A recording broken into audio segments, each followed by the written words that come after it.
So this will be the Twilight Princess Rando hint system introduction video. I'm Isaac.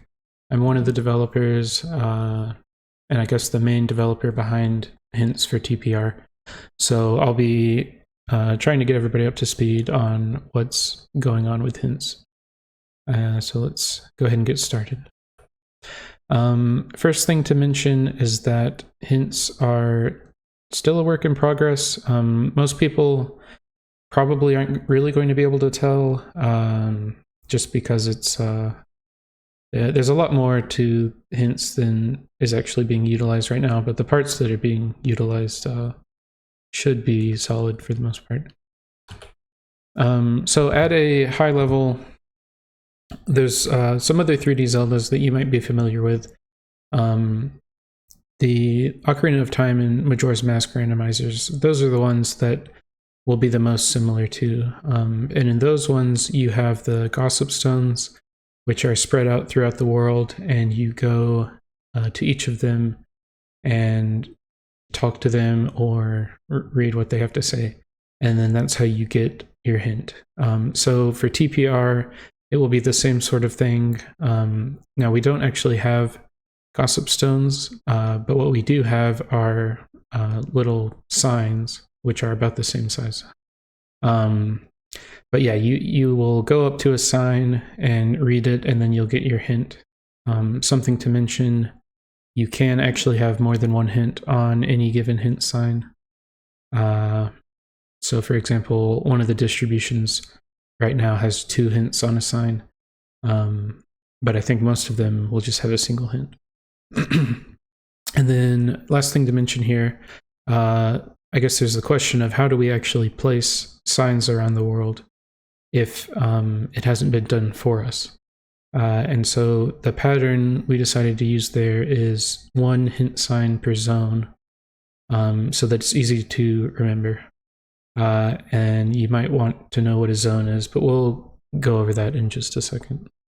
I guess to mention also, there are some edge cases where that 1 hint per zone thing does get broken, but those are pretty rare, and I will mention those when they come up. Okay, so here are terms that you'll need to know when we're talking about hints. So the first one is a hint distribution. This is basically instructions on what type of hints to make, where to place them, how many copies of each hint do we want, things like that. For the initial release of the hints feature, we'll have 5 different ones, from weak, balanced, strong, up to very strong. And then the bottom one you see there, Blossom, that is the name of some race rules, and this is the distribution that pairs with those race rules. And yeah, that order from weak all the way down to Blossom, that's actually about the strength of them. So weak is the weakest, and very strong actually isn't the strongest. I think the race ones are even stronger, since, races are not supposed to take a really long amount of time. But that's what a hint distribution is. Okay, so the next term that you should know is a check. So when we say check, we are talking about things or locations where you do something and then you get a reward. It's surprisingly difficult to pinpoint an exact definition for a check, but if you were to look in a spoiler log, there's a section called item placements, where it has the check on the left followed by what item is in that location on the right side. And basically that list of items on the left side, those are all of the checks. Okay, next term to know is zone, as we saw earlier. And what a zone is a group of checks within the game which sort of belong to a logical area within the game. So some examples on the screen here. Kakariko Village is a zone, Ordon is a zone, Faron Woods, Goron Mines, all of the dungeons, Lake Hylia is another zone.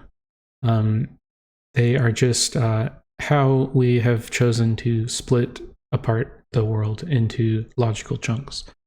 Another thing to mention here is that each check within the world, so if we go back a slide, you can see all of these checks on the left side, for example, Upper Zora's River Po, the female dragonfly, wooden sword chest.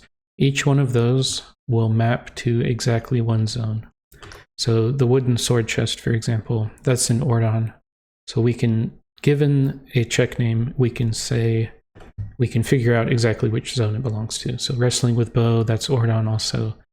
Upper Zora's River Po, that's part of Upper Zora's River, the zone. Okay, so the next thing to mention is a province. So like a zone is a group of checks, a province is a group of zones. And since each check belongs to one zone and each zone belongs to one province, you can say that each check also belongs to one province. And so if we look at the bottom here, you have wrestling with bow belongs to the Ordon zone, that belongs to Ordona province. We have an Elden Field check, which belongs to Elden Field, the zone, and that belongs to Elden province, which is the province. And then Temple of Time check here belongs to Temple of Time, which is the zone. And then Dungeons is the province, which is the parent of all of the dungeon zones. And so here's a list of all of the zones as they are split up by province. So yeah, on the bottom right, you can see all of the dungeons belong to the same zone. Linear province is pretty big. Another thing to mention here is that Ordona province and Peak province both only have a single zone within that province. Cave of Ordeals belongs to the Desert province. But yeah, feel free to pause here if you want to read through these. There are 35 zones total. Okay, and then this one I will mention here. For the vast majority of the distributions, it's not going to show up. It will show up for the only existing race distribution currently. But it's a thing called a hint category, or you could just say a category. But previously we had provinces and zones, and we had where each check maps to a zone and maps to a province.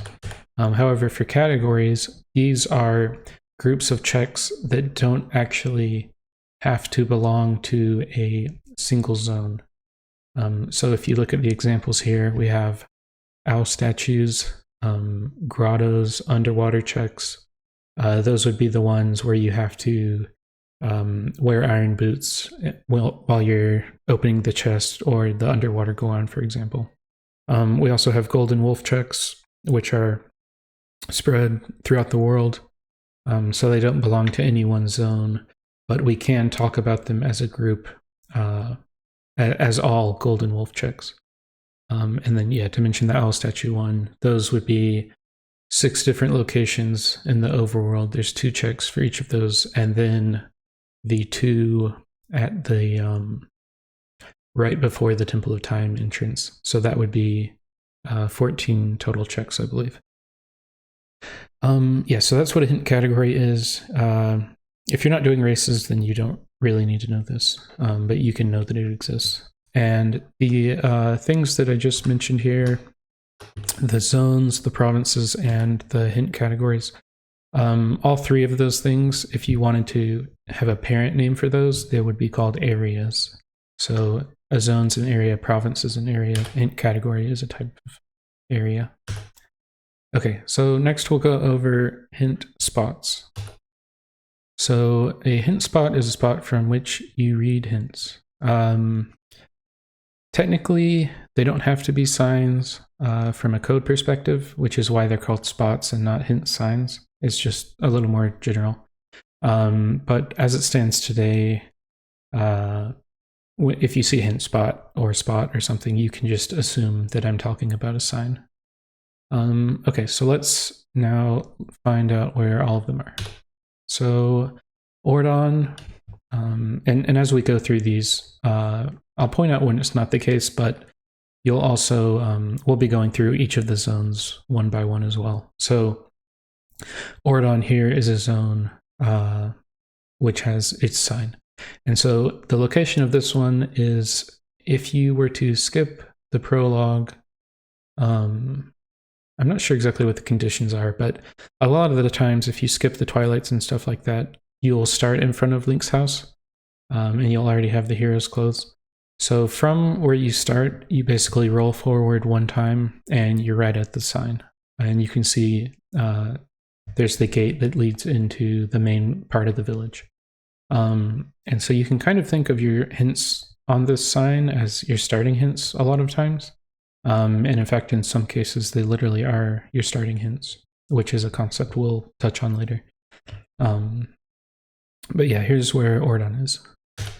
Next one to mention is Faron Woods. In a lot of these images, I'll be standing kind of far away from the sign, just so you can see the surrounding area to get a better idea of where the sign actually is. And so for a lot of these, I do have this pink circle surrounding the sign, just so you can quickly pinpoint where it is in the image. As you're playing the game, they're not actually hard to see or anything. That's just for the sake of these images. Now, so where this one is, to my left in this image, just off screen, is Koro, the lantern salesman. And this is over in this corner where during the twilight, you would jump into that building there. So that's where it is for Faron Woods.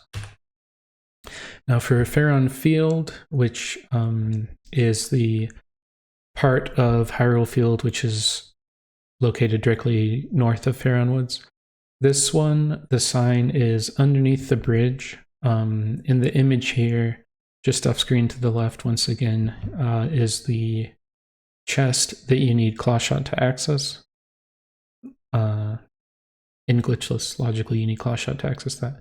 And the sign is on the side opposite that. It shouldn't really be an issue here, but I guess I will go ahead and mention, if you really wanted to, you can destroy these. You can destroy a sign, in which case you would need to come back to read it. That's not really going to be a problem. I will mention for this one, though, if you were trying to, you definitely could ride Epona through it and destroy the sign, and then you would have to reload the room. I don't think that's ever going to come up if you... I don't think you're going to do that by accident, but I thought I would mention it. So anyway, that's where the Faron Field one is. Sacred Grove, this will be the last zone belonging to the Faron province. If you look on the right side of the image, you can see there is the door that leads to the past area in front of the Temple of Time. And just off to the side here is the sign. Okay, so now we'll be looking at the Eldin province zones. The order of these is, it's not alphabetical or anything. Some of them are just grouped to where it makes sense to talk about them back to back, but there's no real order here. Okay, so for Death Mountain, this is near where the portal is, or if you were coming all the way from Kakariko Village, it would be right before this section where the Gorons are, where it kind of opens up outside of the dungeon. Sometimes you'll also have rocks falling from the sky, but I don't believe those will destroy the sign. Or even if they did, you would have a hard time making it to this sign in time. But I believe when I tested it, they don't destroy the sign. But anyway, regardless, here is where the sign is. And you can see the Gorons in the back, so it's pretty easy to find. Okay, the next one to go over is Eldin Field. So this is the part of Hyrule Field that is north of Kakariko Village. It actually, if I just quickly... Oh, I have this ordered a little differently. We'll go through all those, don't worry. So there's also a area called North Eldin, which is this top section. If you look where I am in the map, it's like the northeast on the GameCube version. and we'll go back to Eldon Field. So Eldon Field is the main field. If you're looking at that green section of the map, which is just to the left of where Link is standing, you'll notice there's the bridge going up, the Eldon Bridge in the northeast for GameCube, which connects Eldon Field up to North Eldon, which we just looked at. And the dividing line between Eldon Field and North Eldon is the middle of the bridge. If you are familiar with how that section of the bridge gets destroyed and warped away at some point, you could also think of that as a way to split it up. So if you imagine that middle section of the bridge is completely removed, then the things that are on the south side of that belong to Eldon Field, and the things that are on the north side of that belong to North Eldon. So if we were to look at the Dominion Rod checks in that area, the Sky character check, which is directly underneath the owl statue, since that's all the way up there at North Eldon, that belongs to North Eldon. However, the chest, which is like just outside of the actual grassy part of Eldon Field, just like at the very south end of the bridge, that one actually belongs to the Eldon Field province.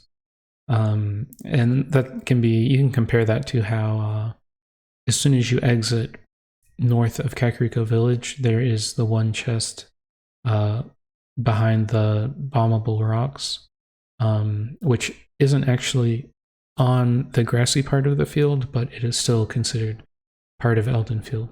So in the same way that that one works, the chest that's just north of the field is also part of Eldon Field. That might have been a few too many words, so hopefully you get the idea there.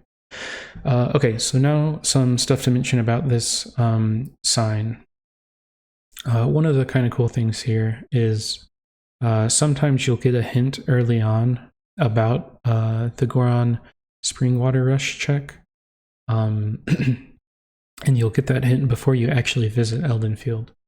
So sometimes you will actually read this sign during the Spring Water Rush minigame, which is kind of cool. It's placed on this side of the wooden bridge here so that the archer is less of an annoyance during that minigame, and you can more safely read the sign. Another thing to mention is, so this bridge that's next to the sign, it connects to Kakariko Gorge, which is what the next one we'll be going over is. But this one and the Kakariko Gorge sign are both connected by a pathway, which takes bombs to go through. And normally you would never go through it, at all. There's almost never a reason to go through it. In fact, a lot of people probably don't even know it exists.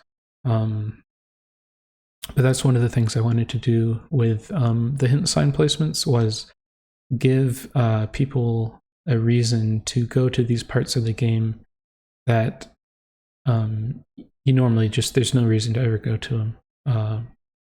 And yeah, some people don't even know they're there just because there is no reason to go to them. So some of these signs are to encourage making use of those paths and stuff like that. Let me see. I believe that's all for this one. Okay, so Kakariko Gorge. This one is, like I just mentioned, on the other side of that bombable pathway between the gorge and Eldon Field. And this one is, up here in an area that usually no one would ever come to. So that's why it's up here. To be completely honest, it's also up here to try to discourage the double claw shot wolf jump a little bit. If you do races, you probably know what I'm talking about. But that is one of the reasons it's up here as well. But yeah, and then another reason it's up here is I don't know if I said this already, but it's like a nice view that you never see normally. But yeah, I think that's all to say on this one.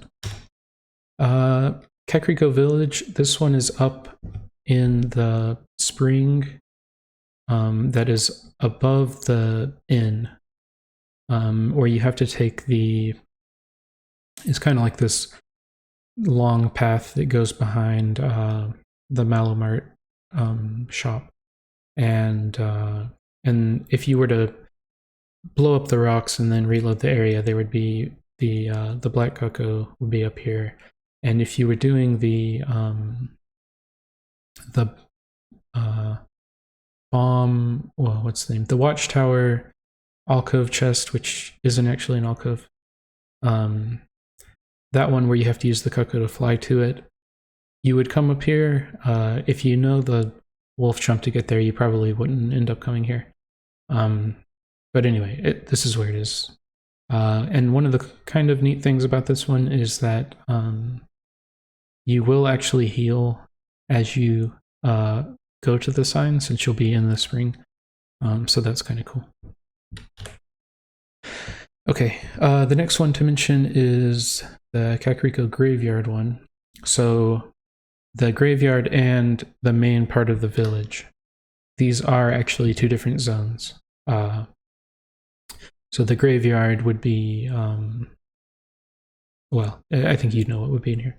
In terms of where the hint sign is, it's behind the King Zora grave. So you do need gate keys to make it back here.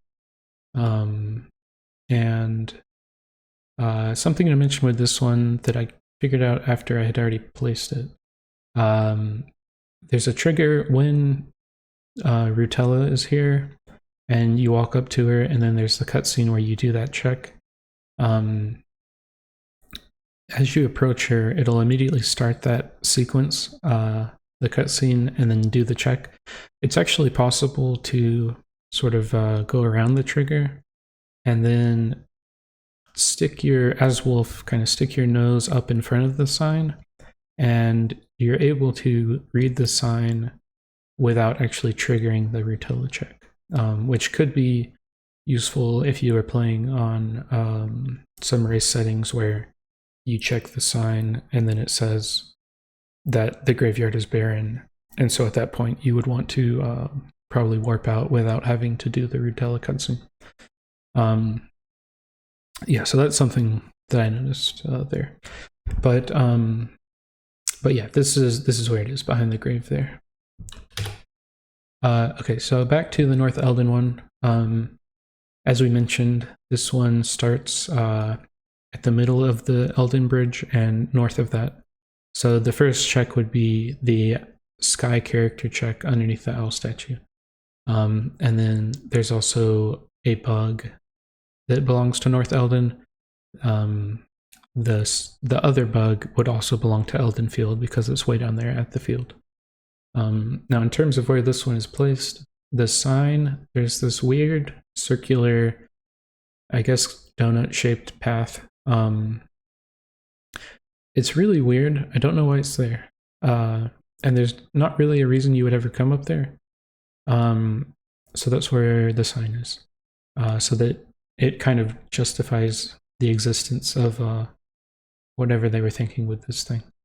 Now it is behind, if you were to approach from the portal or from Eldin Field, it's behind these bombable rocks.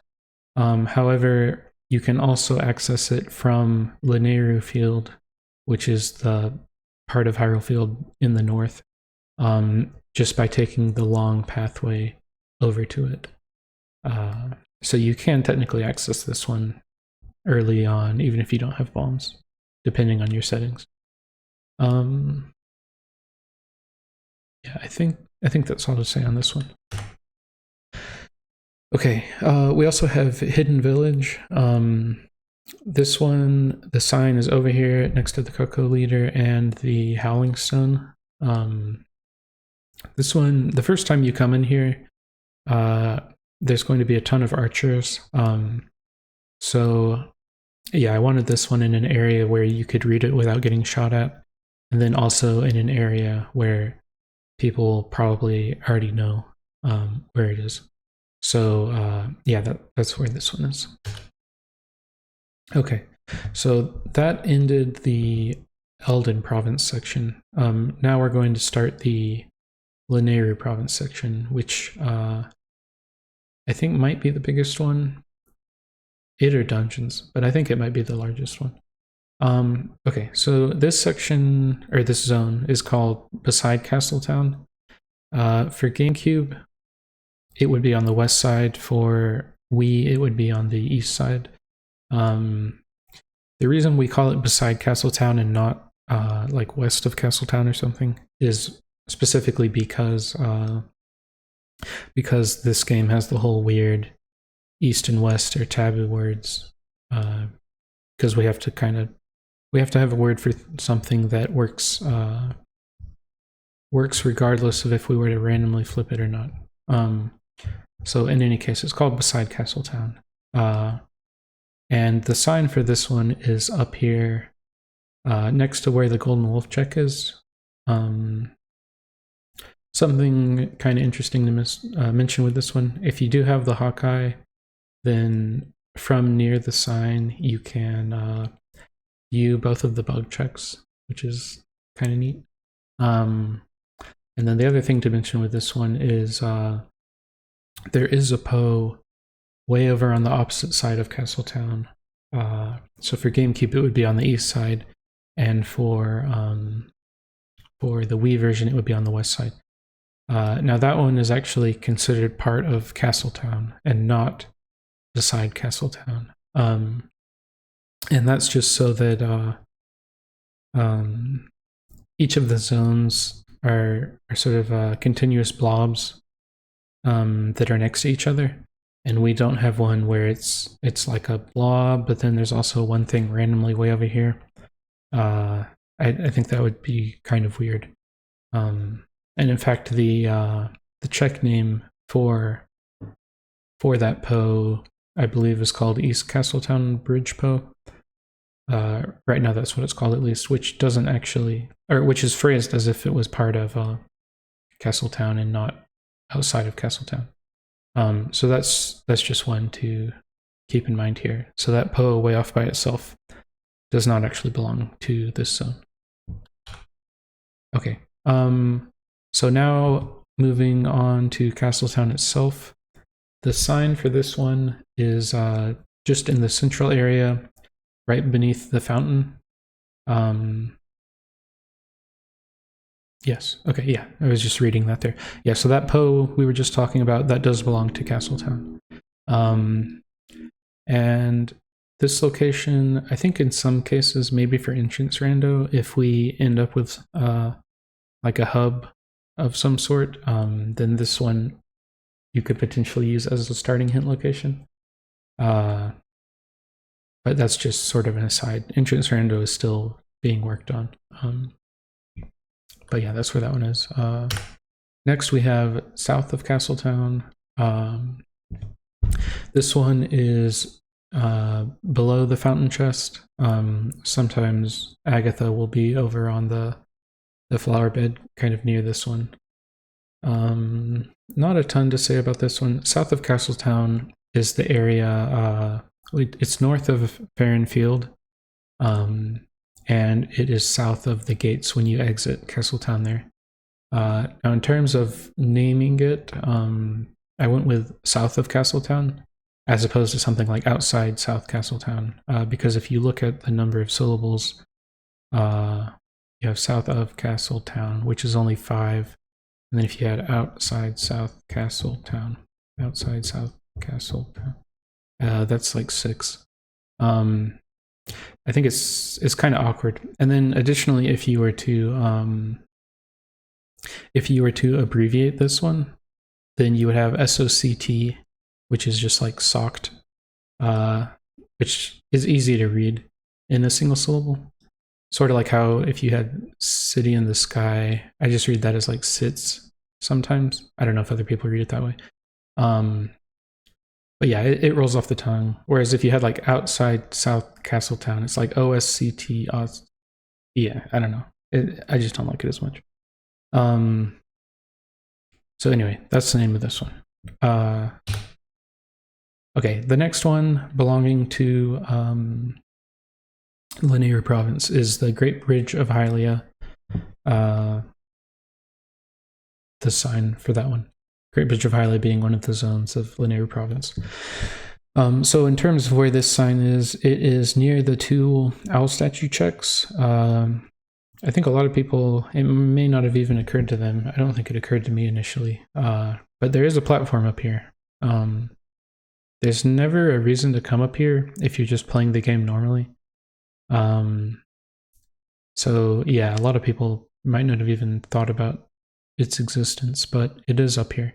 And so we put a sign up here to justify the existence of this platform. Something to mention, this one does take a claw shot to access. So yeah, just keep that in mind. Okay. The next one is Lake Hylia. This one is up here near Falby.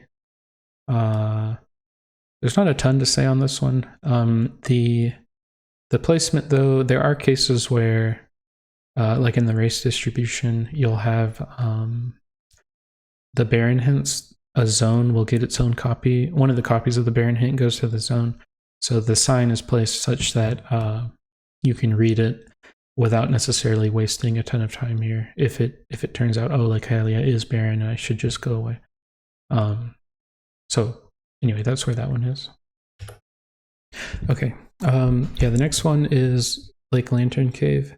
This one, well, so Lake Lantern Cave is the really long cave next to Lake Hylia that has a really large number of checks in it. If you were to include the pose and everything, I believe it's 18 checks.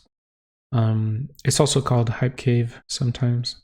So if you hear that, this is what people are referring to. Now, in terms of the sign placement, it is right after the midway point near this exit that the developers put in, which doesn't see a ton of use. But now there actually might be a reason to use it sometimes. So anyway, the path opposite that, there's a bombable rock, and a little into that path, you'll have the sign here.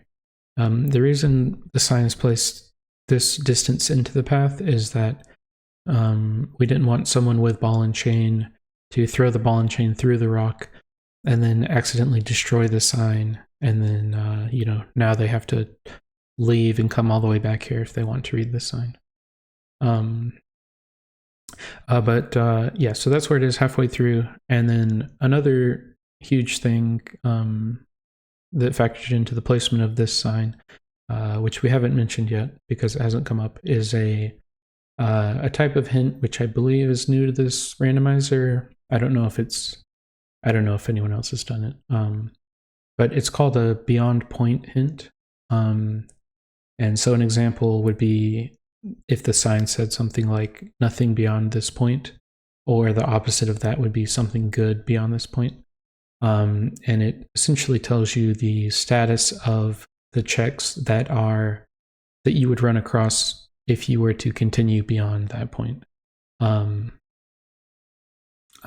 Yeah. So for example, let's say you come halfway through the cave and then you read the sign and it says nothing beyond that point, or nothing beyond this point is what it would say.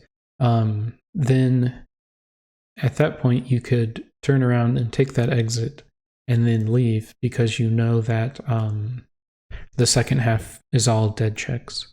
You could continue if you wanted to. If you needed rupees or something, that's up to you. But it's just a way in this case here, you have a really long linear section that you're going to end up doing, 98% of the time or something. The other 2% is when it's hinted Baron or something like that. And yeah, it's just a way to sort of add some variance between different seeds so that you don't always have to do the exact same thing every time. because it can get a little boring. And then it also is a reason to make use of that midway exit that normally sees no use. It also slightly buffs dipping into Lake Lantern Cave without Lantern, since that would be out of logic. But yeah, I think that's probably enough on this one. Okay, so the next one is Linear Spring. This one is kind of funny.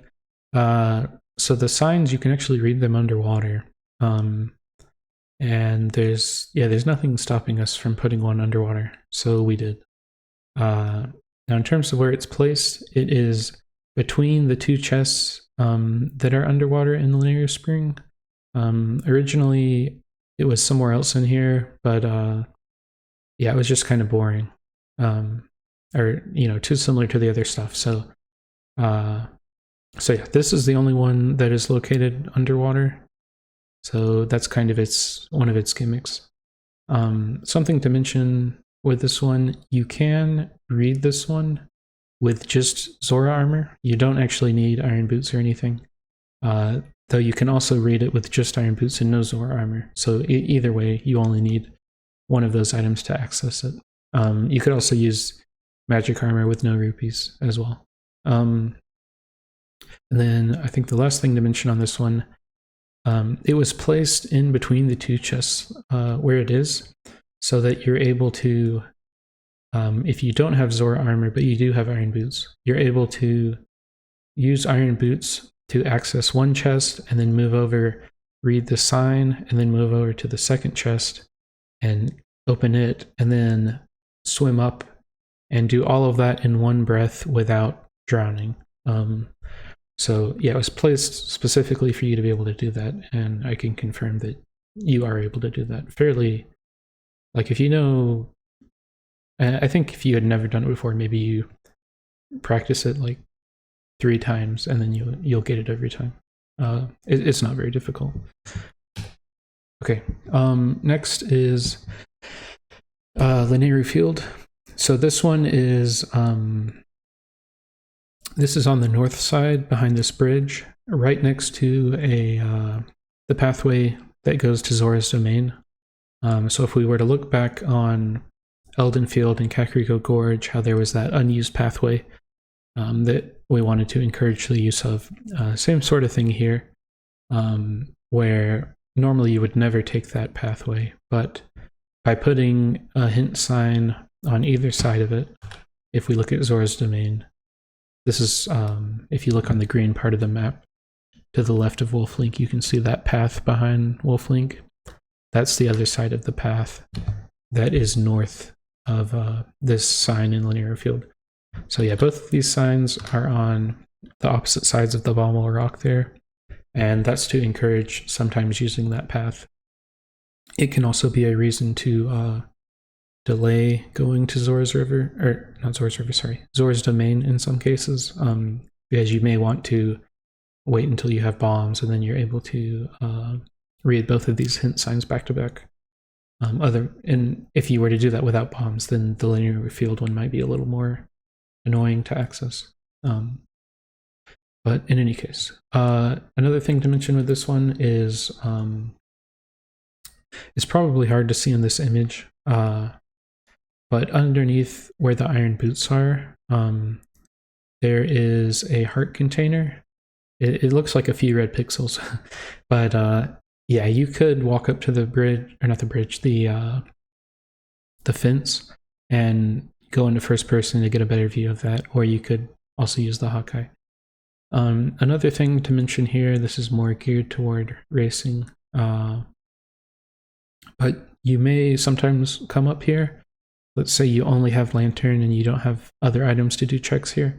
You can look at both of the bugs on the way up to the sign, read the sign, confirm that, like maybe you confirm, okay, Linear Field isn't barren if you were on race settings. And then you could kind of go around this loop down near where the heart container is, and you can climb up on the rock there and then walk around the outside of that lower level fence and then jump to the Sculptula Grotto from there. So yeah, if people know about that trick, they probably know what I'm talking about. But otherwise, we can move on there. Okay, so Zora's Domain. This one, as mentioned, is on the opposite side of that bombable rock. This is also, you can kind of see by the image, it's just like a pretty area of the game that normally we never see because there's not really much reason to come down here without having this hint sign here. So another reason it's down here is just to encourage visiting a section that normally we don't go to. Let's see. I think I've mentioned pretty much everything here, other than this one other thing.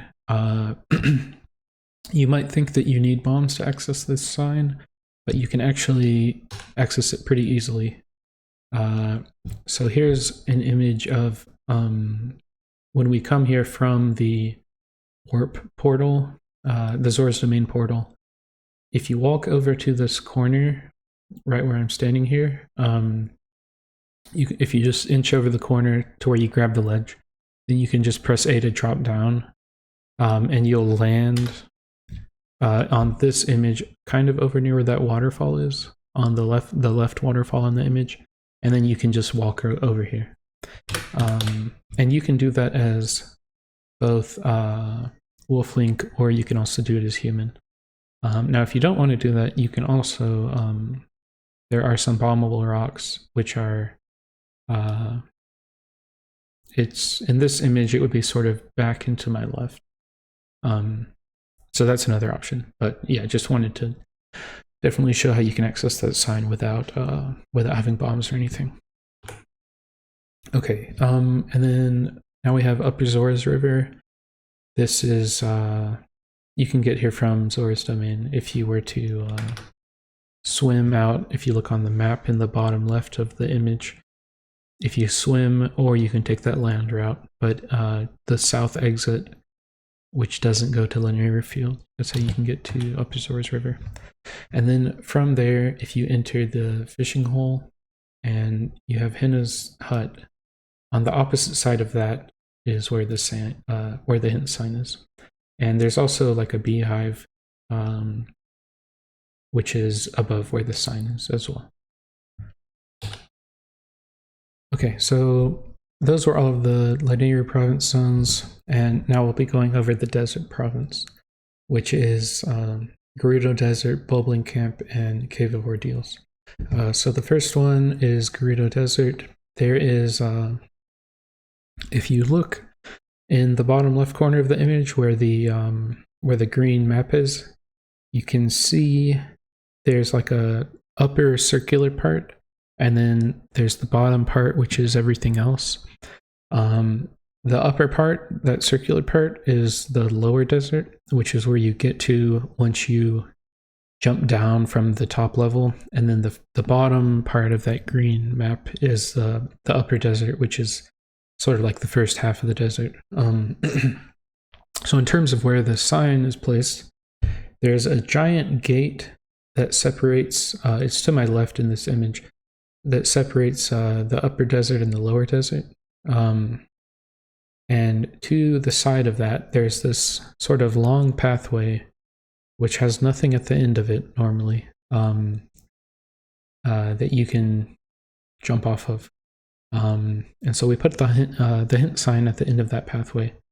You can also, if you notice over on the right edge of the screen, is the like the tree thing that you can use the claw shot on to access the grotto up there that has two posts inside of it, and the check that takes the lantern.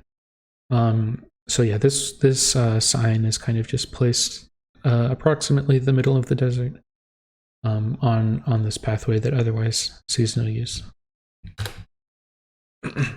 Okay, the next one to mention is Bubbling Camp.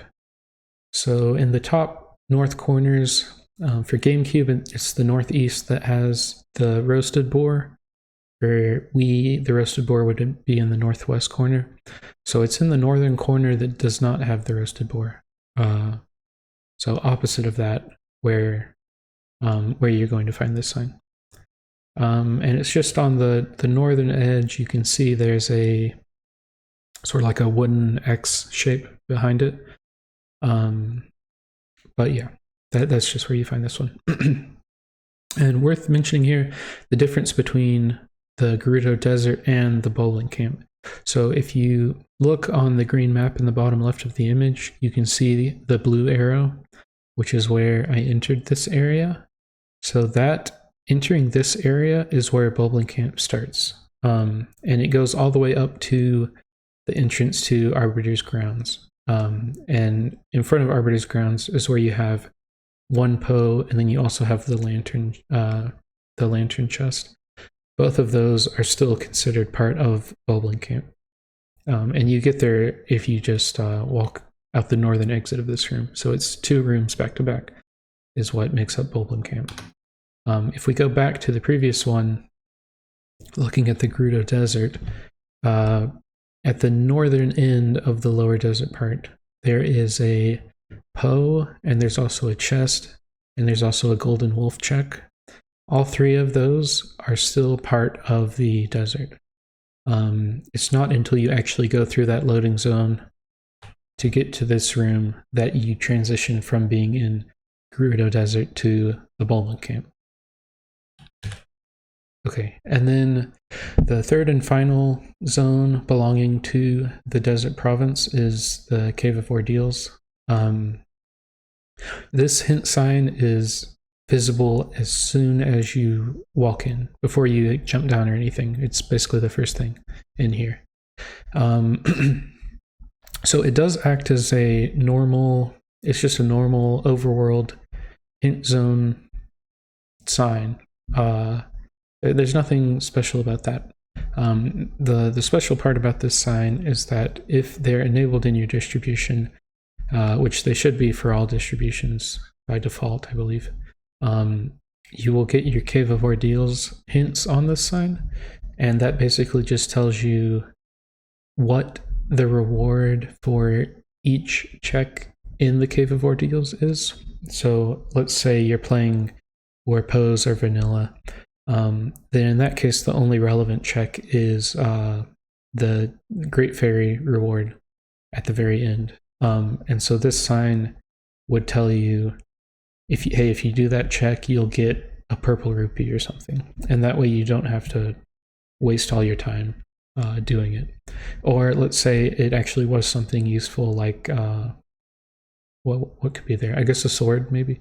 So then it'll tell you, okay, that check is a sword, and it'll also indicate, is that check actually required, or is it a sword that is not actually required? And you can do it if you want the sword, but you definitely don't actually have to do that check. Now, if you were to randomize the pose such that I don't remember the floors, it's like 17, 33, 46, maybe. I don't remember. But those 3 checks and the fairy, you could potentially have 4 different hints at the very start of the sign. Now, on the other hand, if you didn't randomize pose at all, or you didn't randomize the overworld pose, and you also were to exclude the Cave of Ordeals check at the end, then in that case, you would not have any sort of Cave of Ordeals hint on the sign, because there's nothing to hint, because all of those checks are excluded or vanilla. And in fact, in that case, something to mention as well, if you have a sign belonging to a zone that you have no reason to go to, because everything there is vanilla or excluded, or if it was, let's say, a dungeon that is unrequired barren, meaning it's not one of your required dungeons, therefore everything in it is junk, those signs will automatically not have any hints assigned to them. So if you were to play, so basically if you play and Cave of Ordeals is off, then there's nothing on this sign, and you don't have to worry about coming here. Same sort of thing with Hidden Village, which is another one that is common to completely exclude. So just wanted to mention that stuff. Whoops. Okay. Yeah, so that was the end of the Desert Province. So now we're in Peak Province, which is it actually is called Peak Province if you look. It's not called Snow Peak Province, at least in English. So anyway, this is Peak Province, which is only a single zone, and that zone is Snow Peak, not Snow Peak Ruins. That's the dungeon, which belongs to the Dungeons Province. Snow Peak itself is the only zone belonging to Peak Province. Now, in terms of where the sign is, there's, when you first enter next to Ashe, there's the icy lake with all the platforms that you jump across. The sign is on the far side of that lake, sort of before you hit like the blizzardy part that sends you back. Something to mention with this one, just like we had with the Lake Lantern Cave one, where the sign that was halfway through the cave told you the status of the second half of the cave. This sign tells you the status of the Freezered Grotto check behind it, and the lantern check in the cave. Now that's only for pretty specific settings, but there are some specific settings that are actually kind of common, because that's what it is for basically every sort of race setting. What you'll have is those two checks, and they'll be pretty awful checks, because it takes 2 fishing rods in order to access them, and it also takes ball and chain, and then one of them also takes lantern. So they're 2 of the worst checks in the game for some settings. Now in other settings, they're not that bad. So it depends on your settings whether or not you will have a beyond point hint on this sign. But just to go over the exact conditions, it would be if you do not have access to the portal from the start. You also the pose are vanilla, so there's nothing beyond the point other than those 2 checks. Also, Snow Peak Ruins, you need to have no reason to ever go there. So that would be if you were playing with Unrequired Dungeons or Baron is on, and also Snow Peak Ruins is not one of your dungeons. So if all of those conditions are met, then this sign will have the beyond point hint on it, and that'll tell you, okay, I don't have to worry about the Snow Peak checks, or very occasionally it will be like, oh crap, I actually do have to worry about these. So yeah, that sounded really specific, and it kind of is, but it's actually a bit of a lifesaver. So if you run across that, I think you'll be glad that you did. Okay, so that is the last one of the overworld zones, I believe. Okay, actually that's not true. But it is the last one of Peak Province. But now we're going to look at dungeons. And there are 9 dungeons in TP, going from Forest Temple up to Hyrule Castle, and each of them gets a sign. So Forest Temple is in the main, sort of the main room. It's the second room in the dungeon, but it's like the main one that you can go east, west, or north out of, or you can go south as well. And it is on the second wing of the dungeon. For GameCube, it would be the west side. For Wii, it'd be the east side, next to the web. Yeah, part of the reason it's over here is just to encourage maybe putting off Forest Temple a little until you have Claw Shot, and you can, and then it would give you quicker access to this hint, which might be relevant sometimes. Something to mention with the with the hint signs in dungeons is that most of them are meant to be accessible fairly quickly, because there is a concept which I'll go back to later, but you do sometimes have big key hints on the signs for dungeons, and that would only happen if you were playing with big key sanity, or if you had, which would be if big keys could show up anywhere, or if you were playing with big keys in any dungeon. So for the ones where big keys can be basically anywhere, if it's enabled in the distribution, which it is for most distributions other than like the weaker ones, it's called big key hints. And what would happen in that case is if I come into Forest Temple, let's say the big key could be anywhere, then the Forest Temple sign will actually tell me where I can find the Forest Temple big key. So that's only relevant for if you're playing with big keys anywhere or any dungeon, but it definitely factors into the placement of some of these hint signs within dungeons. So I thought I would go ahead and mention it. Okay, so next is Goron Mines. So same sort of thing as I was mentioning with the last one, where you could have a big key hint on this one. But you can also, some of the dungeons, the more linear ones like Goron Mines, which is extremely linear, they will have the potential, if it's enabled in the hint distribution, which I think it is not for most of them. It is for the race distribution, but it's definitely not for a good chunk of them. But you can also, in certain dungeons, you will have a beyond point hint on the dungeon sign as well. So in this case, this is at the start of in Goron Mines, where you go up and then you sort of have that loop over to the mini boss, and then you loop back to that big room in front of the boss, and then you go to the boss from there. So this would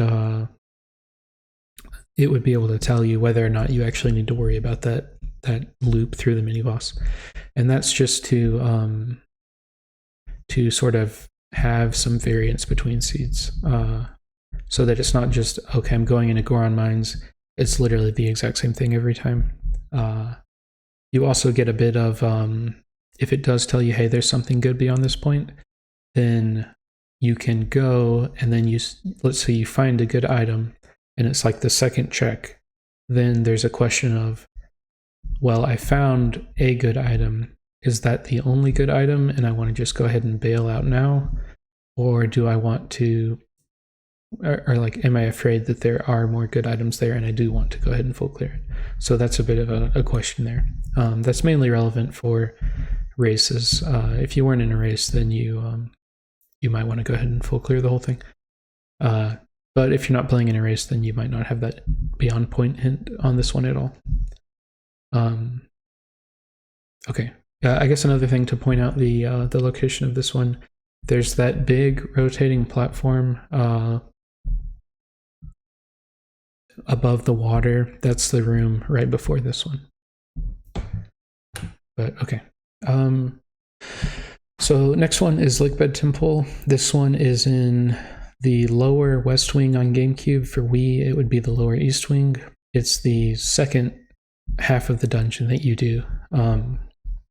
And it's on the lower one, which is where you actually get access.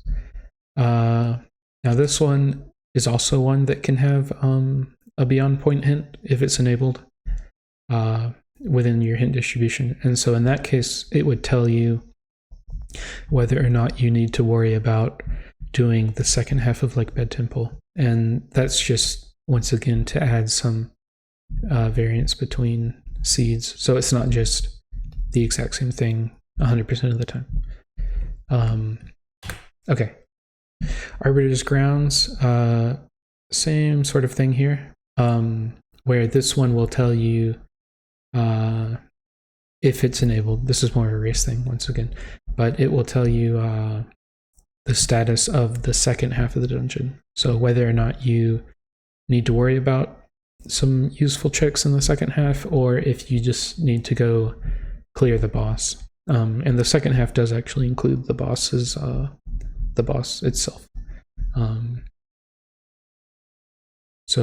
It would depend on if the boss has, like if it's one where you know that there's a required fused shadow on the boss, then that's not going to factor into the calculation because that's not helpful at all. Otherwise, it would say there's something good beyond this point 100% of the time for those settings. So something else to mention with this one that's kind of neat. If we're looking at this image, there's one chest to the left side and there's one chest to the right side. So like, let's look on the left side here. After you read the sign, if you'll notice there's railing on the left side, and you can actually walk over and climb over that railing to quickly access the chest there. So that's kind of neat. Okay, Snow Peak Ruins. So this one is in Yetta's room, right near the start of the dungeon. The reason it's placed here is because Snow Peak Ruins is very like freeform, in that you can kind of go where you want, when you want, and do stuff in different orders or whatever you want to do. And so I didn't want to have too much of an influence on your ability to come up with how you want to route things. Another thing to mention with this one, since the dungeon, this is like the least linear dungeon in the game, there's no sort of beyond this point hint on this one because there's not really anywhere that would make sense. Okay, Temple of Time. This one is a very weird dungeon in general because it is the most linear dungeon in the game. So that's one weird thing. The second weird thing is that the boss room is the very first thing in the dungeon. So that's weird thing number 2. And so due to the weirdness of this dungeon, the hint sign is a little weird as well. So it actually, I'll go ahead and spoil it. We go to the next slide. There actually are 2 different signs here. This is the only sort of dungeon that has that. I'll go ahead and mention the second sign only has one purpose. Hints don't get placed there at all other than the beyond point hint, as we've talked about. That's literally its only purpose, is telling you whether or not you need to do the second half of the dungeon. This first sign in the very first room is this is like the main Temple of Time zone sign is right here. So some stuff to mention about this one. You can read the sign before you run into Uku if you want. In fact, you can actually walk around the Uku trigger and go ahead and do the lantern chest thing without doing Uku as well. That's just a vanilla thing. So yeah, the reason we need a sign up at the front is if you're playing in something with boss keys, where boss keys can be anywhere, then we want you to have quick access to the hint that tells you where you can find that boss key. And in fact, by having it early, we actually give more of a reason to potentially dip into Temple of Time early just to see where that boss key is. Because otherwise, basically everybody just saves this for last. So that's more of a racing thing. Okay, so this is the main sign here. The midpoint sign is after this BMOS switch room where the walls shift back and forth. It's right after that. It's a little hard to see in this image, maybe. You can see where it's circled though, but it's definitely not that hard to see in the game, so I thought I'd mention that. And it also, you will literally walk right past it, so you're not going to miss it or anything. But yeah, this is just so that sometimes you don't have to do the half or the second half. It's to add some variability there, and also it it can give more of a reason to dip into Temple of Time earlier, because you can gain some information there. I think maybe that's all to say on this one. Yeah, I think that's it. Oh, actually, sorry. One last thing is this is just my personal opinion, but the second half of the dungeon after this point is where things get more sort of annoying or tedious or whatever. Like the room after this one, right after that sign with the Lizalfos, might be the worst room in the dungeon. That's just my opinion. But anyway, yeah, so it can be kind of convenient for that too, where it's like, oh, I don't have to do all that other crap, which might be part of the reason people don't like coming in here in the first place, but we're going to move on. Okay, so City in the Sky. This one is in the big central room, which is, that looks pretty cool compared to, it's like nice and bright in here compared to the last one. Anyway, so this one is next to the East Wing for GameCube, the West Wing for Wii, and it tells you the status of that wing of the dungeon if you have the Beyond Point enabled, which can definitely come in handy because that wing of the dungeon can be a bit like annoying, especially if you have to go all the way out to the mini boss. But yeah, since it's in this in the main hub room, you can access it fairly quickly. Yeah, I think that's all. So Palace of Twilight, this one is just near the start of the dungeon. You can see it in the image there.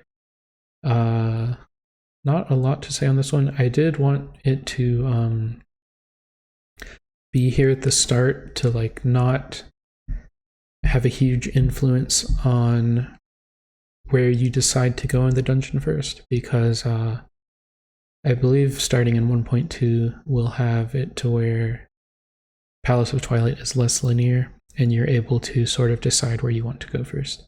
So I didn't want the sign to, like if we were to put the sign, you know, at the end of the first wing, then now you kind of, you know, it's impacting your ability to make decisions. So anyway, okay, Hyrule Castle. This one is located just right at the start next to this like modern art tower thing, statue. I don't know what you'd call it. I mean, it's kind of cool, but yeah, I don't really know what you call it.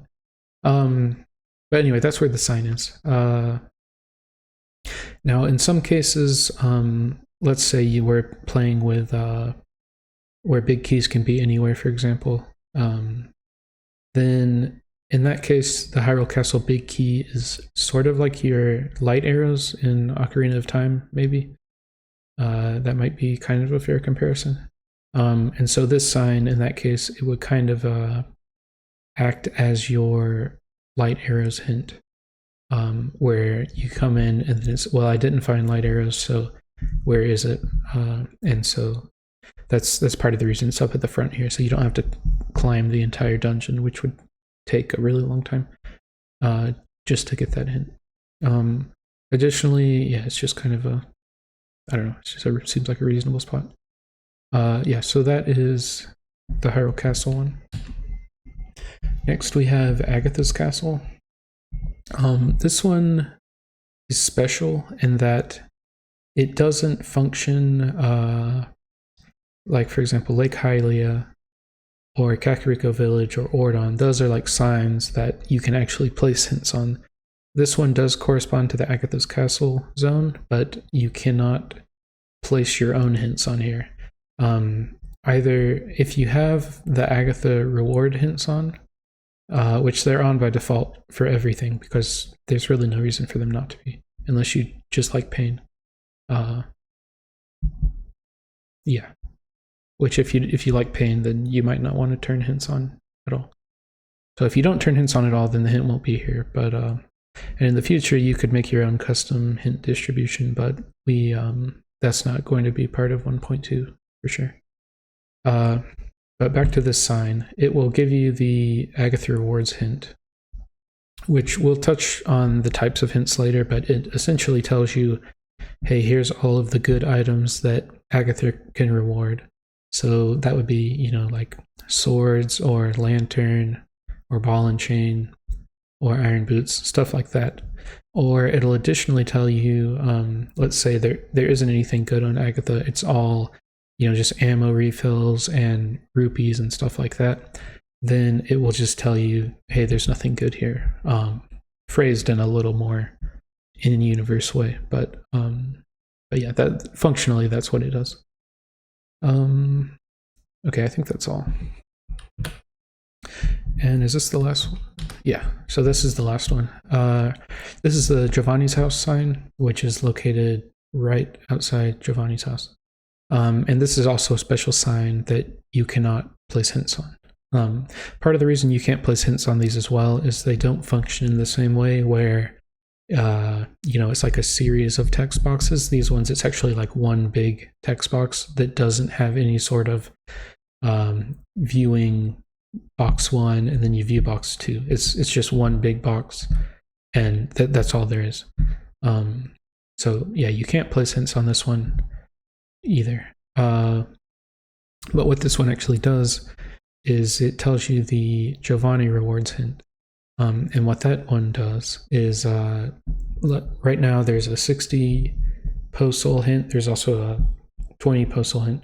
In the future, like distant future, we might have it where you can have more than just those 2 Giovanni rewards. Like we might have different thresholds. That's not something that exists today, but I thought I would go ahead and mention that. But in any case, this sign will tell you, hey, the 20 soul reward is, a purple rupee, and the 60 reward is water bombs 10 or something.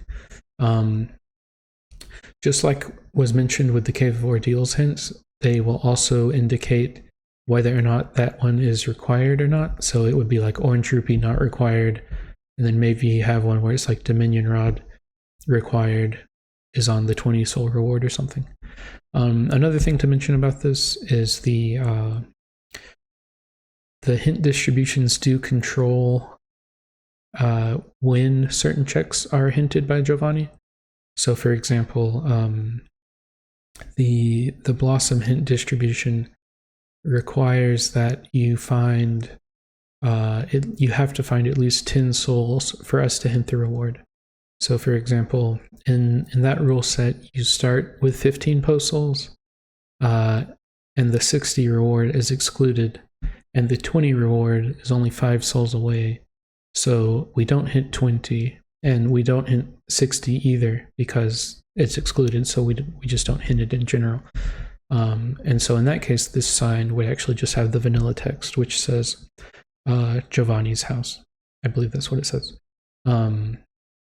So that's just something to be aware of. Most of the time, that's not really going to be relevant, other than if you were to exclude 60, then we don't waste time or space telling you what the reward is for that, because it's going to be junk. Okay. Whew. All right, so that was the end of going through all of the signs. I think that's all of them. So now what we're going to do is look at some zone definition clarifications. And I did add a lot of extra info to those ones as I was going through them, so there's a good chance some of these will go by pretty quickly. Okay. So the first thing to mention here is the golden wolf checks, which are the ones where you go howl at a stone, and then the check spawns somewhere else in the overworld, and then later on you can go and grab that check, which will just be sitting on the ground somewhere. So those ones are classified according to where the check spawns. So for example, the Ordon Spring Golden Wolf one, that will be part of Ordon, regardless of where the Howling Stone is. Basically, the Howling Stone has nothing to do with where the check is actually placed in terms of the zone. It's just where you actually get the item. That is what zone it belongs to. Okay, the next one to mention some of these ones were kind of it was a little confusing where to place them, but yeah, we got it figured out, I think.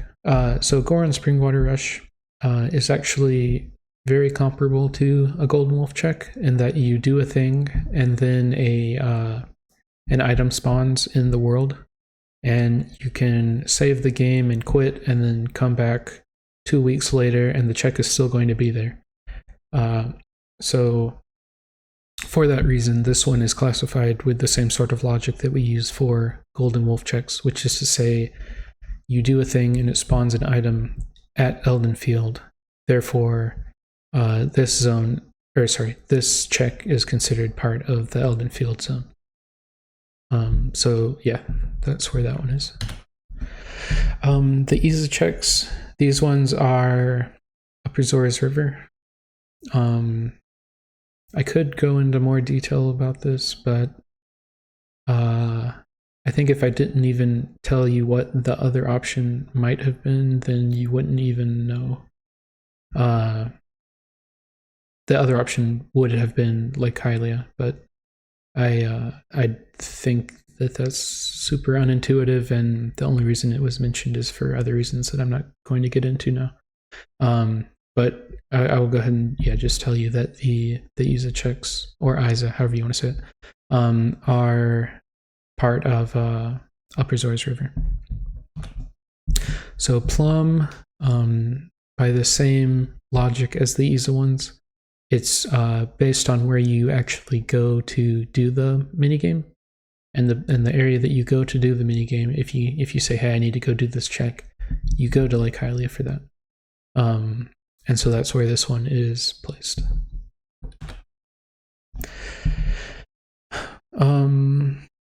Sorry, one more thing that I guess I will mention on these ones. Part of the thing that went into placing these ones as well is, let's say you had a map tracker. Where would you put the check on a map tracker? You definitely would not put the Isa checks at Lake Hylia. It doesn't make any sense. But anyway, that's where those are. That's kind of the end of the story there. Okay, Elden Field versus North Elden. I think we've already spent a ton of time on this, but you have the Elden Bridge. If you imagine that chunk in the middle that gets taken out at one point and then you have to warp it back later, that part of the bridge is the dividing point between Elden Field and North Elden. So the owl statue, the sky character check underneath the statue is North Elden, and then the chest that is right next to the field is part of the field. Yeah, I think that's all to say on this one. Yeah, we've already been over this one as well, so I'll just quickly mention again. The East Castletown Bridge Poe, that's way off by itself. That one belongs to Castletown. And I think we've already gone over that. You can pause and read the slide if you want. Okay. So that is the end of all of the hint zone, province, whatever, breaking things up. So now we're actually going to talk about the things that you'll be reading on the signs when you go to them. Okay, so the first type of hint to mention is called a location hint, or you could also call it a check contents hint. It might be a better name for it, arguably, but the main name for it is just location hint because that's what other games name. We call them checks in this game. I think some games they're called locations, which might be where that comes from. But anyway, it's called a location hint. And what it does is it says, here's a check, and here is what the reward for that check is. So here's some examples.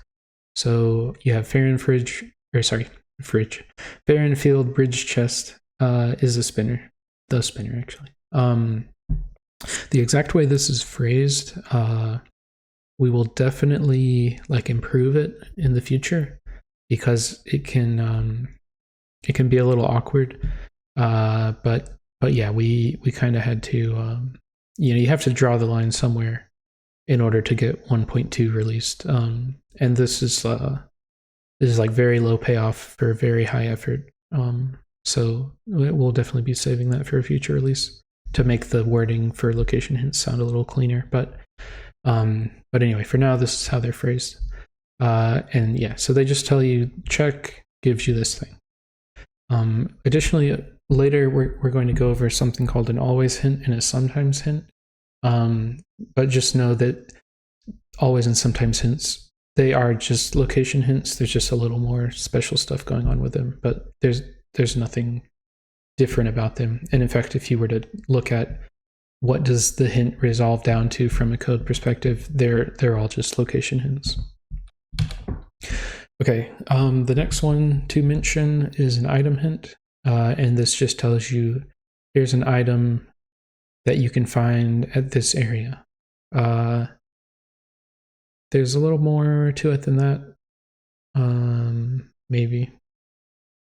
Yeah, I mean, you could definitely spend a lot of time going into stuff about this, but I think for now, just in terms of understanding that this is a type of hint you can come across, then this is probably good. So for example, you have one here, you can find a sword in Lakebed Temple.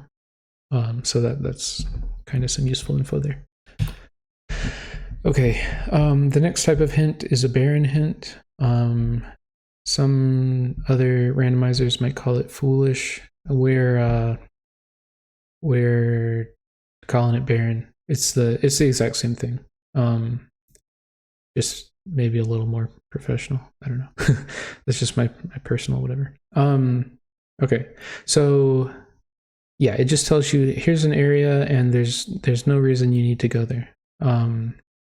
So if we look at the examples here, there's nothing in Forest Temple, there's nothing in North Eldon. So for those ones, you can safely, well, okay, maybe you don't actually, let's say you can safely skip North Eldon Forest Temple. Even if we say there's nothing in Forest Temple, if you were playing on a seed where, let's say, like a race seed, for example, where Forest Temple is one of your required dungeons because it has a Fused Shadow at the end, then even if we tell you that Forest Temple is dead, it might still be the case that, well, it is still the case with those settings that you still need to complete the dungeon, obviously. And then also, if you are playing, let's say, with big keys and small keys within their own dungeon, then you would still need to find the big key. But since we already know ahead of time that the big key would be within its own dungeon, we don't let that prevent us from hinting Forest Temple is barren, because otherwise we would never be able to hint it as barren. So it's mainly just a telling you what you can skip or not. And then based on your settings, you should understand exactly what that means. Okay. The next one is a Wath hint, or Way of the Hero hint. In the primitive version of hints, which has been around in a fork for a while, it was called a Spirit of Light hint. That was an idea from Skyward Sword, where they call it Spirit of the Sword hints, I believe, which is SOTS, S-O-T-S. Yeah, I've moved away from that idea, mainly from seeing that different, like the Way of the Hero is, or Way of the whatever, it's a well-known thing even across different randomizers. Like if you look at dk64randomizer.com, for example, I think they have Way of the Horde maybe. I don't know if other games have puns on it as well, but it's definitely well known. And then the other thing I noticed is that anytime there would be a Skyward Sword race and someone would say, they would say SOTS, and then they would immediately have to clarify that, oh, it's our version of Way of the Hero. And yeah, it feels like using a different name is kind of pointless if you have to clarify what you're talking about every time you use it. So yeah, that's why I went back to Way of the Hero here. And I think it kind of works better for some other reasons that I'm not going to get into at all, because it's related to stuff that's like way out of the scope of this, what we're showing here. But anyway, so with all of that said, what it tells you is that there's an area which has a logically required check in it. When we say something is required, we're always talking, from a hint perspective, we're always talking about checks that are required. We're not talking about items that are required. Now, we're talking about a check that is required. And a check, the reason it could be required is because it gives you an item that's required, but it just know that we're talking about the check and not the item. So when, in this case, if we look at, we say, they say that Kakariko Gorge is on the way of the hero. Then what we're saying is there's a check in Kakariko Gorge that must be completed by the player in order to logically complete the seed. So maybe one of the bugs is like the spinner or something. And then this one we have Lake Hylia is on the way of the hero. That just means there's a check in Lake Hylia that you absolutely must do to logically complete the seed. Now, it doesn't necessarily mean that if you were to go out of logic that you wouldn't be able to skip that. It just means it's logically required. Now, most of the time, it's going to be hard required as well. But I thought I would mention that. Another thing to mention about this is, and this is something that I'll get into later, but I'll go ahead and mention it here, is that when we're talking about required checks, the check has to be not skippable at all. So if you had 100 people play a seed, you couldn't have like 30 of them didn't do this check because they didn't, for example, let's say you start with 0 swords and you need 4 swords to, or sorry, you don't need 4 swords. There are 4 swords you can find and you need 3 of them to complete the game. And let's say all 4 of them are available in Sphere 0, by which I mean as soon as you start up the game, you can just immediately go get any of those swords. In that case, since the one that you don't get, you only need to get 3 of them, so you can skip one of them. Since the one that you can skip could be any of them, in that case, none of those checks are actually logically required, because if you had 100 people, then maybe 25 of them skip one of them, 25 skip a different one, and so on. In that case, none of those are logically required because they're skippable. So when we say logically required, we mean no matter what, there's no way to skip it if you want to stay in logic. Okay, I think that's definitely enough on this one. Okay, next is a path hint. Right now, I believe you will only see these in the race distribution. But what they do is they tell you, here's an area that has a check, and it's like a Wath hint, way of the hero hint, except it's a little more precise in that it not only tells you the area, but it kind of tells you the reason that you need to go to that area. So for example, they say that Sacred Grove is on the path to Diababa, which is the Forest Temple boss. So what that means is that there's a check in Sacred Grove that you not only do you need to do it to beat the game, but you also need to do it specifically to beat Diababa. And most of the time for Diababa, that's going to be related to the boomerang. Another one we have on here is Morpheal. Most of the time that's going to be related to Iron Boots, or like Zora armor or something. Additionally, we have a couple more goals here. A goal being the thing that the path hint is telling you. This area has a check that must be accomplished in order to accomplish, or must be completed in order to accomplish this goal. Most of the goals are going to be bosses, so each boss of the dungeons from Diababa up through Zant. And then additionally, there's 2 more potential goals, which these are kind of the secondary ones that come after those main primary dungeon goals. And these are Hyrule Castle, which would be accessing Hyrule Castle. That's what that means. Or Ganondorf, which means beating the last boss segment.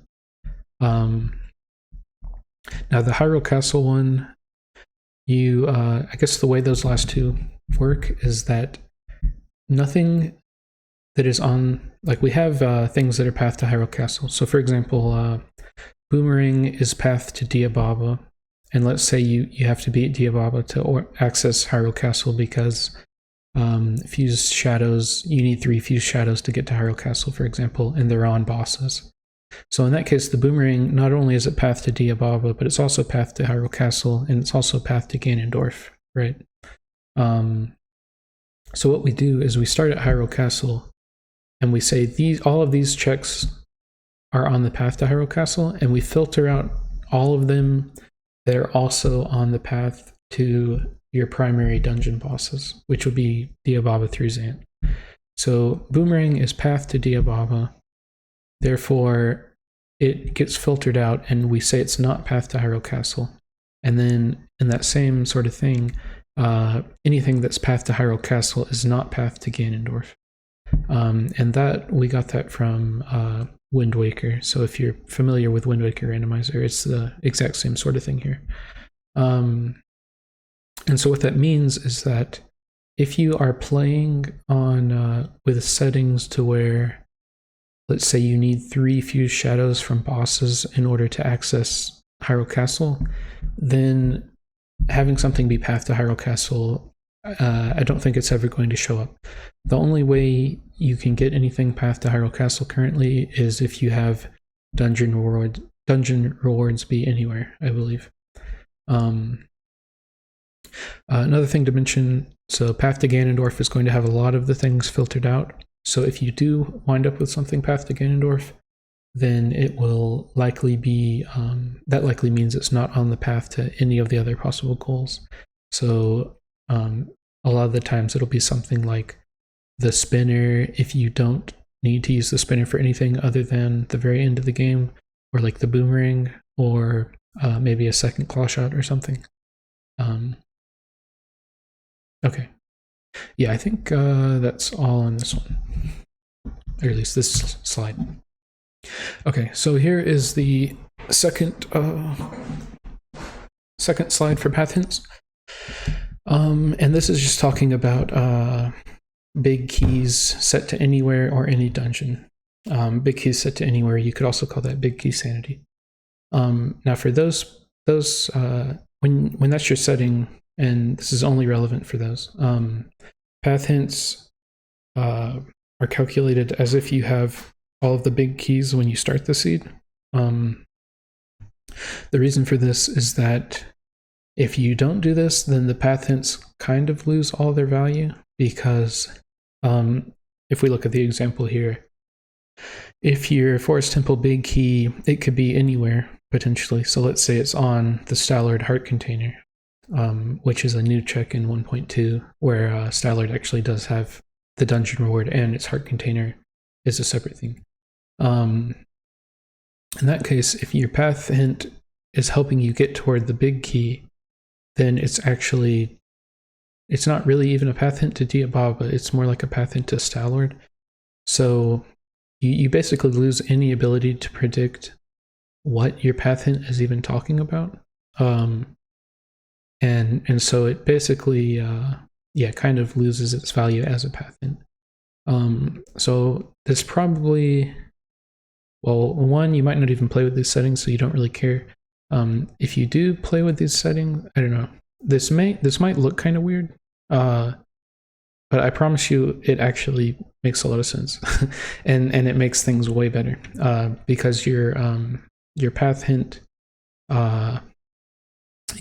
are kind of predictable regardless of what your settings are. So if you get a path hint to Diababa, then it's almost always going to have something to do with the Boomerang, regardless of whether or not you're playing with big key sanity or big keys in own dungeon or whatever you want to do there. So anyway, that's just something to note about path hints specifically. Okay, the next one is called an item-to-item path hint, which is a bit of a weird name. It's kind of similar to path hints in some ways, not in other ways. So the way this works is that if we look at the example here, it says that you need a claw shot, or it says a claw shot is on the path to Zora armor.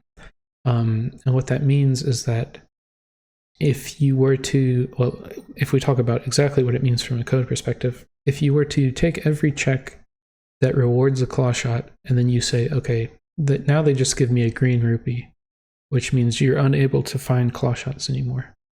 Then what this means is that without being able to find claw shots, there's no way to logically find Zora armor. So another way of saying this would be you can't find Zora armor until you first find a claw shot, at least in terms of logic. Now, in terms of if we look at the goal item or the target item here, we're talking about Zora armor. So how do we actually pick what the target item is? So it will be a unique item, which means there's only one copy of it in the world for you to find. And it also must be an item that is logically required to complete the seed. So like, let's say Lake Bed Temple is not required and you have no reason to go there. And then also the underwater Goron check is dead. That check being the only one not in Lake Bed Temple that requires Zora armor logically, I believe. So in that case, if Zora armor itself is not required, then we're not going to hint that as a target, like a goal, because that would be pointless. On the other hand, if you did have like a unique bug that was required, for example, male mantis, then you could say something like a claw shot's on the path to the male mantis. And that would tell you, hey, I need to be on the lookout for the male mantis because I know it's required. And additionally, you could potentially go check Agatha's castle sign to see what items she has. So you could say, well, I know male mantis is required. Let's look at what she can give me. Maybe it's a bow in the memo, and you're like, oh, okay, well, that's probably how I get memo. Additionally, not only could you have a bug as the target item, you could also have a bug as the source item. So you could have, they say that male mantis is on the path to, and it could even be something out in the desert, like a Dominion rod or something. Or not a Dominion rod, because there's multiple of those, sorry. Like the boomerang. Let's say the boomerang is out in the desert. Then you could have male mantis is on the path to boomerang. And what would happen in that case is you find the male mantis, and then you trade that in for the memo. And then with the memo, let's say you go to the desert and then you find the boomerang there. So that's an example. Those are some examples there. So I think I've mentioned those. Other than if we look at the bottom line here, just to explicitly mention here, you can have a chain. So if we look in this example where Zora armor is the target item, so here we have claw shot goes, you get a lantern after you find claw shot, and then you get ball and chain after you find lantern, and then Zora armor is behind ball and chain. So you could get this potentially if let's say Zora armor is out in Snow Peak or something. But yeah, so they this hint it might be a little confusing or weird, but it actually, I'm a pretty big fan of them in practice.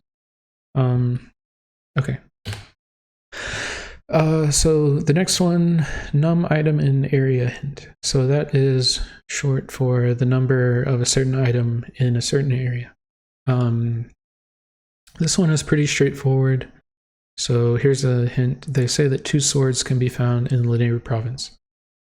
So all that means is that, if you look at all the checks belonging to Lanayru province, 2 of them reward swords.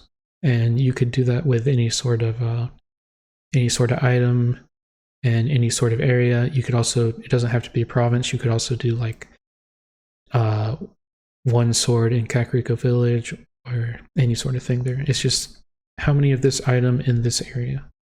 And with this example here, you can see how this would help with sword casinos quite a lot. All right, moving on. Okay, the next one is called a trade chain hint. So what it does is it tells you a trade chain leading to a target item. And when we say trade item here, should clarify it because you might immediately think of like the trade quest, where we have like the invoice and the wooden statue and all of those things, Renato's letter. So those ones right now, those items are all set to vanilla. Like it's hard coded to where all of those are vanilla. So from a hints perspective, we're not really messing with those right now, because the randomizer itself is not really messing with them right now. There's a decent chance that those would get factored into this in the future. We'll have to see how that turns out exactly. But when I say trade item right now, what I'm referring to is an item where you get the item and then you basically trade it for a different item. So the only ones that applies to currently is Golden Bugs and Ash's sketch as well. So here's an example of what this kind of hint looks like. So it says, they say that the male beetle in Snow Peak leads to the Hyrule Castle Big Key.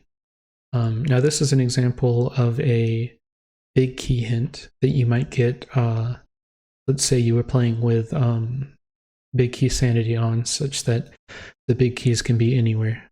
In that case, imagine if we were to instead say, they say that the Hyrule Castle Big Key can be found at Agatha's castle. Now tell me how helpful that is, right? It's not, because you just got told that, yeah, there's a bug out there somewhere that you need to find. Good luck, right? So this is to kind of help those scenarios. So if it is on a trade item reward, which would be either Agatha or the Rallis check, then you will get told this item located here is the start of the chain that leads to what you're looking for. So if we look at the very bottom of this slide, you'll see a chain here from male beetle, female ant, Ash's sketch, male mantis, and then HC, Hyrule Castle Big Key. So you could actually have something like this, where you find the male beetle in Snow Peak, and then you go to Agatha, she gives you a bug, and then you give Agatha the bug back because she just gave it to you, and then she gives you the sketch, then you go to the graveyard, and you do that check, and then you get another bug, and then you go back to Agatha, and you give her the bug, and then you finally get the Hyrule Castle Big Key. So, yeah, obviously there's a big difference between the, like, being able to give a hint that actually allows you to accomplish that, and then just telling you, oh yeah, it's on Agatha. So anyway, that's the only example of where this is being used currently. This type of hint is actually a lot more capable than that. But it's not used right now, so I'm not going to go into all that. But just know that that's kind of what the format of this, like how this hint looks. If you ever run across this, it should be pretty self-explanatory just from reading the text. Okay, so the next one is called a trade group hint. So indicate something about a group of trade items. Yeah, it's called trade group. Potentially could just name it to bug group, because that's really the only type of way to group trade items right now. But anyway, here's an example. They say bringing female bugs to Agatha leads to nothing. Or it could be male bugs, or it could be, those are the only two that are used right now. But you could also have something like bringing phasmids leads to nothing or leads to other things. But as it stands, this is the only version of this hint you would run across right now. But if we look at the text here, what this is saying is that if you were to get a female bug, then there is no reason to trade it in. That's basically what it's saying. And so that can be used to help with Agatha. If you, let's say you're playing with Agatha most of the time you're probably going to be playing with an equal number of male and female bugs in the pool. And so if you find one of these, it can kind of just immediately cut in half the things that you need to worry about. So yeah, it can be kind of convenient in those situations. Okay, next is a junk hint. And these are basically hints that don't really tell you anything. Yeah, they're just like joke text most of the time. So let's see. The first one here, I'll give you a few seconds to guess what that's a reference to, and then I'll tell you. Yeah, so that first one, that's a reference to low percent, where you just stare at a rupee and then phase through walls, because that's what we do in this game. And then if we look at the second one, I'll tell you what that is in a second. Okay, yeah, so that is a Resident Evil 4 reference, which hopefully you got that or I'm going to be sad. But anyway, yeah, so these hints, there's a lot of kind of just funny stuff, quotes from other games that people might know that are kind of funny, or some of them actually are helpful. But anyway, we ended up with 113 of them, and I'd like to thank everyone who helped with those because, yeah, I definitely did not come up with that many myself. Oh yeah, and 113 I think is a prime number, which is kind of random because there's definitely no meaning behind that.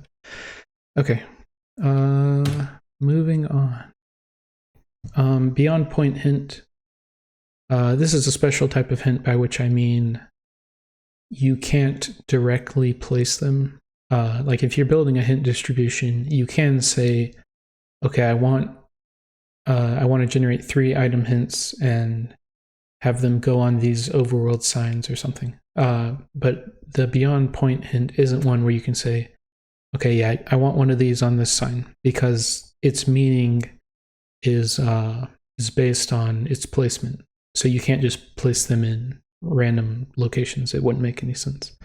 So anyway, that's what I mean when I say special hint.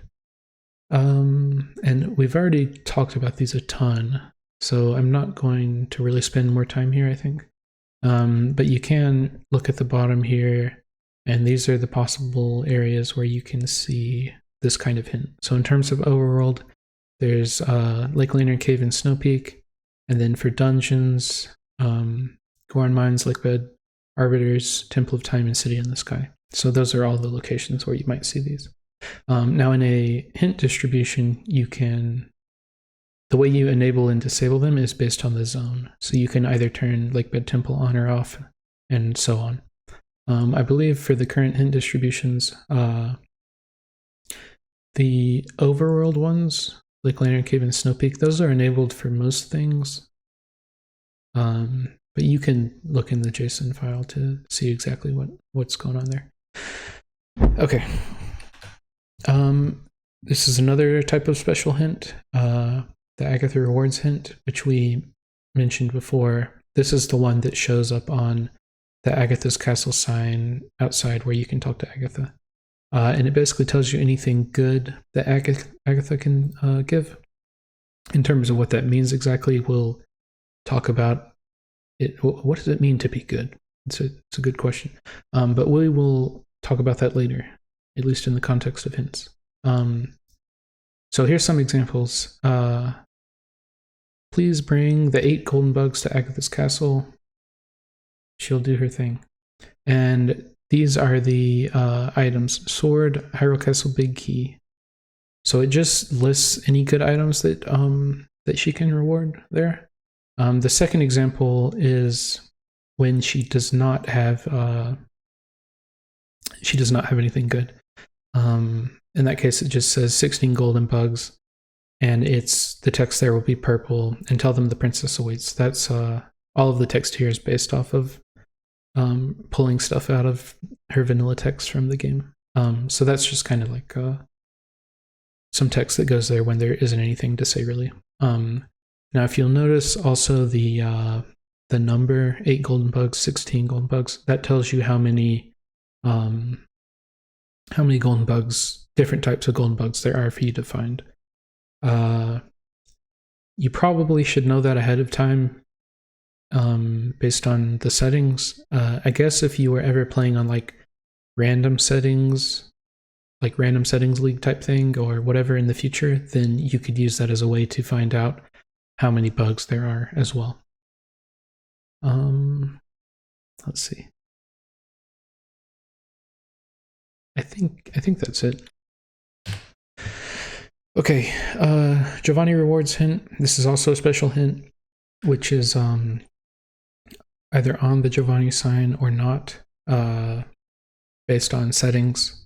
The exact rewards which are listed is also based on settings, so it's possible that none are listed there, or it's possible that both of them are listed there as well.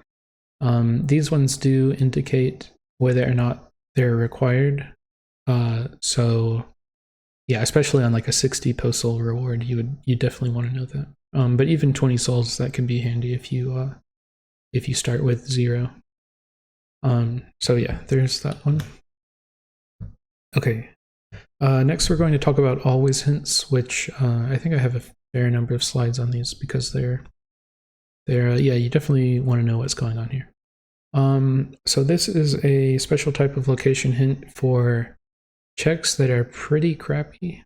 Yeah, I guess kind of just some of the crappiest checks in the game in terms of how much time and effort it takes to do them. So some examples: Goron Springwater Rush, which takes 500 rupee donation, and then it takes like 2 to 3 minutes or something. You have Plum, which also takes like 2 minutes. Something to mention here, there is a lot of customization possible around always hints in hint distributions, as there is with pretty much everything. But yeah, I did want to mention that here. So you can, for example, like in the race settings, the Shellblade Grotto check is also pretty terrible, at least for races where the Poe's not randomized next to it. So that's an example of where we're adding a check to the list of always checks that get hinted. Okay, so by default, you saw all the signs earlier, so there's a limited number of them, and we kind of don't want to waste them all just for always hints. Because like let's say you had 20 different hint signs and you had 8 always checks that you wanted to hint at 2 copies each, right? Then that would be 16 different hints. And so if we're using 16 out of our 20 slots just for always hints, then that's kind of a waste of space, because we're not getting the actual interesting hints. The always hints are basically like, oh yeah, hey, this really crappy check, yeah, you don't have to worry about it this time, right? And so to use up a huge amount of our space for that is just kind of a waste. I'll go into more of what that means on the slides after this one. But here are some examples of at the bottom of always hints text. So the first one tells you the Plum Fruit Balloon minigame is a piece of heart, which is not required. If you look at the second one, you get Goron Springwater Rush is a sword, not required, which means it is a sword. That's the reward for doing that. But it's not required, which means you can, if you want, you can skip that check if you think, well, I'll find all the swords I need without having to spend time on that. Or you could say, hey, it's a sword. Yeah, give me the sword. And then immediately go do it. That's up to you in that case. You also have some other, or here's the bottom one, where you have Linearu Ice Block Puzzle Cave is a Dominion Rod, which is required. Something that can be kind of handy about this is that it told you that a Dominion Rod is required, in addition to telling you that, this really crappy check is required. But that can be nice because you can very quickly go check the single Dominion rod checks, and then if neither of those gave anything good, then you can pretty easily know that, oh, hey, I definitely am going to need to find both Dominion rods and make use of them this seed, which can be, that's a very good thing to know. Okay, so here's slide 2 on always hints, and we're going to look at all the default checks that are hinted. So these are all the ones that are basically classified as the worst checks in the game, and we're going to hint these by default. So cat, hide and seek, yeah, that one's pretty bad.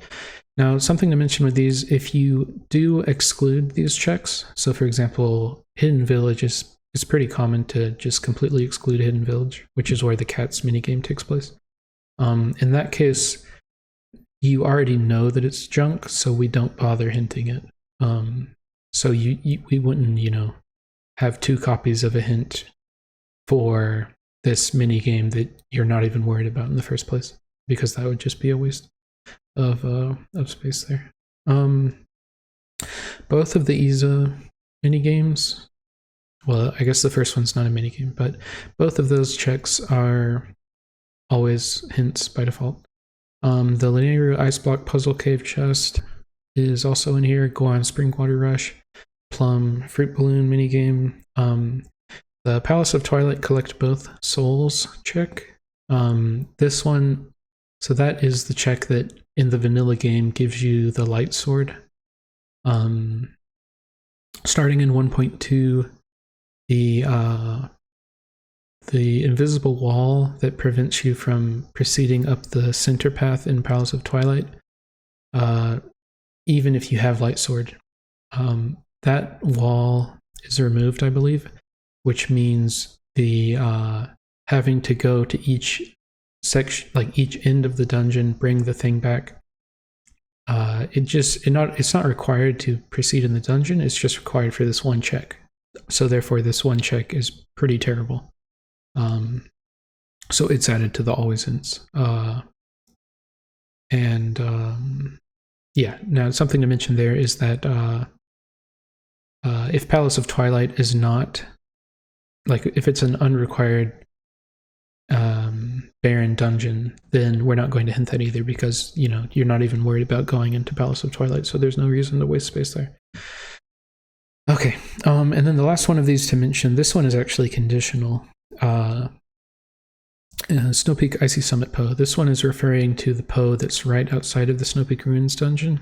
And this one is only included when, first of all, that Poe is actually randomized to have something.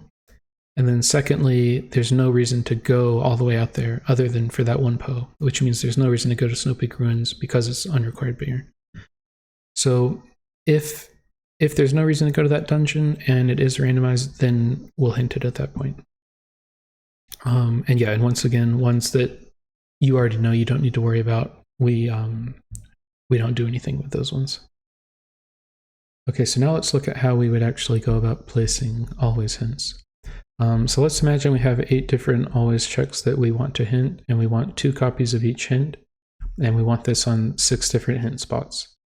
So we would take our 8 checks and multiply by 2 copies each to give 16 hints that we need to place, and we're trying to do this on 6 different spots.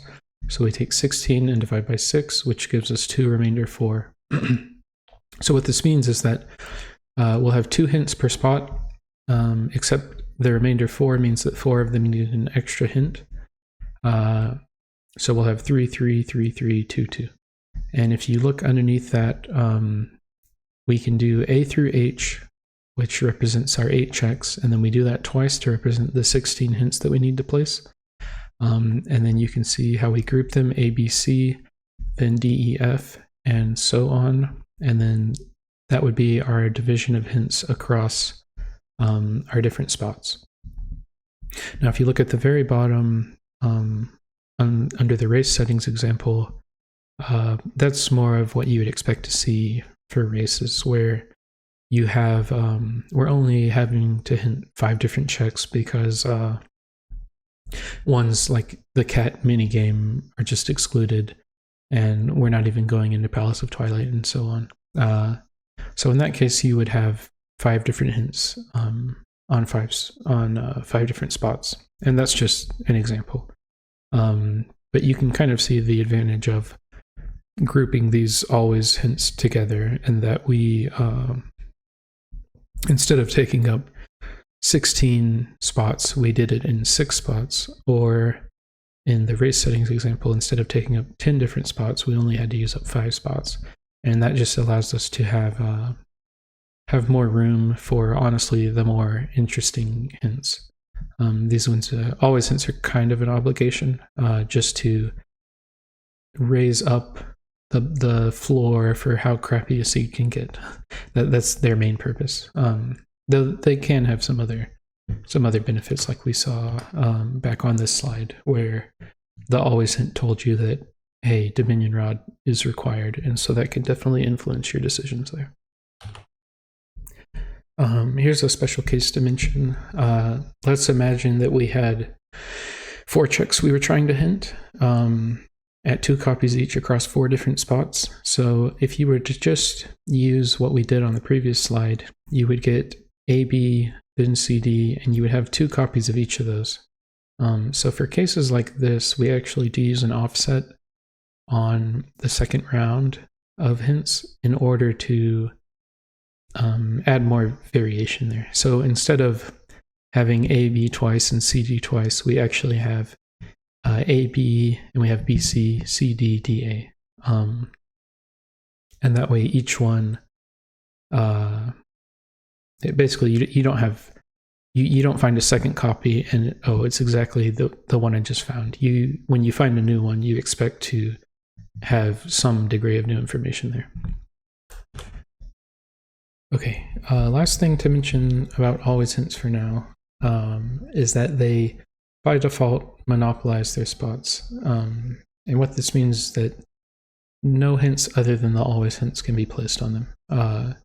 So for some distributions, you might actually have multiple layers of hints, which means normally you would have one sign and you would expect one hint on it, but you can actually have more than one hint per sign. So for example, the race distribution uses 2 hints per sign. However, since we already have 2 hints on the sign from always hints, we don't really want a 3rd hint on those signs. And so since the always hints monopolize the sign, that means that the second layer does not generate a hint to take up that space because it's already taken away from it. Now in the case that you have a single layer of hints, so 1 hint per sign, you're not going to notice this because it's only really relevant when you're having to place multiple layers. Okay, so that's all on those ones. Now if you hear the term sometimes hints, this is basically a convenient way to create location hints for using a pool of pre-selected checks, which are kind of convenient ones. So if we look at the examples here, the linear field sculpture grotto chest, that one is pretty useful to hint because it's kind of annoying to get to, and also it takes lantern, which is a unique item. So that one's pretty good to hint. But if we look at wooden sword chest, which is the one inside Link's house, then hinting that one is not, like, there's really no point. So that is to say, some hints, some checks are good to hint, and other checks are not good to hint. And you need to be able to pick which ones to hint, and then pick which ones not to hint. Which we don't want everyone who wants to make a distribution have to come up with which checks are good to hint by hand every single time. So you can use sometimes hints to sort of skip over that step of having to figure out which ones are nice to hint. And then, yeah, that way you just say, instead of saying, I want location hints, and here's all the ones that I want, you can just say, yeah, I just want some sometimes hints, and then that's all you say, and then you're done, and there's no more work to do. So it's just like a convenience thing to save time. Okay, so now we're going to talk about hint overlapping, or more like the lack of hint overlapping, I guess. So there are hints that hint things. So always, sometimes, location, and whatnot. They say the contents of a check. And then you also have some hints like path hints, the WATH hint, way of the hero hints, that direct toward a check without actually saying the exact contents of the check. But regardless of the case, these ones are not hinted twice. So you don't have two different hints that are pointing to the same thing. Now, you could have multiple copies of a hint, but that's not the same as having two completely different hints that are pointing to the same thing. So if we look at this example, let's say Goron Springwater Rush is an always hint. And remember that Goron Springwater Rush belongs to the Elden Field zone. Now let's say we also have a WATH hint, which says Elden Field is on the way of the hero. Then you know that those two hints are pointing at different things, which is to say that the WATH hint for Elden Field is never going to be referencing the Goron Springwater Rush check. Even if, let's say, Springwater Rush gave you a claw shot, then the WATH hint for Elden Field is still never going to be pointing toward that, because you already have the always hint, which is pointing to that check. So those should be mostly straightforward. Something to mention with the item-to-item path hint, in order to avoid some weirdness where you end up with two hints that basically mean the same thing, except one is pointing at a source and one's pointing at a target. This one, the item-to-item path hint, it will it not only does it direct at its target, but it also directs at all copies of its source item. And it has to do that. So if something is already pointing at one of its source item checks, then we can't create an item-to-item path hint for that source item. So if we look at the example here, we have Clawshot Path to Lantern as one hint. And then we have a second hint which says Lanayru Spring is path to Argarok. So we know that the path hint to Argarok for Lanayru Spring, that item cannot be a Clawshot. It also can't be a Lantern. And that's because the item-to-item path hint has to sort of take over pointing to all of those things. And since we don't have overlapping, we know that no other hints can be directing toward a Clawshot or to a Lantern. So yeah, that's just something to mention there. Okay, we already talked about big key hints some, but I'll just quickly go over them again. So a big key hint is only relevant when big keys are set to anywhere or any dungeon. And also the distribution that you're playing on needs to enable this type of hint. But if all those things are true, then a dungeon sign will tell you a hint about where you can find the big key. It'll point toward the zone. And this is to help with sort of, it's like an anti-casino measure, where you're not just out there, randomly doing things with no lead for trying to find a big key that could be literally anywhere, basically. So in the first example here, we just have that the Forest Temple big key can be found at Upper Zors River. So that would be a hint that you would find on the Forest Temple sign, for example. And then the bottom one is a trade chain hint about the Hyrule Castle big key that we saw earlier. And this one will, it would just be on the Hyrule Castle sign. And if you made it to Hyrule Castle and you hadn't yet found the big key, then it could help you, go find that. And yeah, so it helps with the casinos, and then also there's some routing. It can impact routing in some interesting ways. Yeah, I think we talked about this one a lot when we were talking about the Cave of Ordeals sign. But here's some examples where it's a location hint for, okay, it was 44. I think I said 46 earlier, but it was 44. But anyway, it'll tell you a location hint and whether or not it's required for every check in the Cave of Ordeals, which is relevant based on your settings. So it might not include the pose, or maybe it's only the pose or whatever. It can just vary there. This does need to be enabled by the hint distribution, but I believe it's enabled on everything by default, since there's no reason to really want someone to suffer.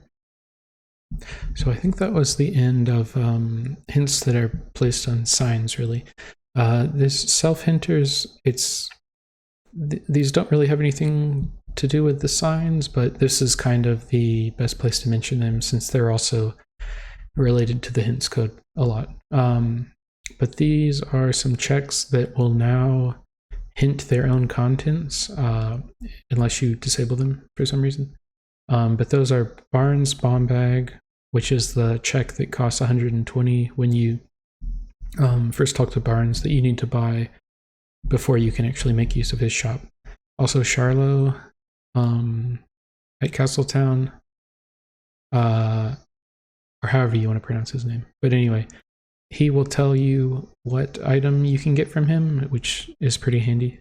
And then the fishing hole bottle, the sign right next to where you would fish up the bottle, it also will indicate what item is there. Now these ones, if the item is if it's a trap item, then it will indicate a bait item and not like the actual item that's there. To mention for trap items, that is determined at the time that we generate the seed, and it's not something that changes repeatedly like the models do right now. And that's because we have to generate that text. Anyway, we don't have to get into that. But another thing to mention is that even though they hint themselves, it's not the same as like an actual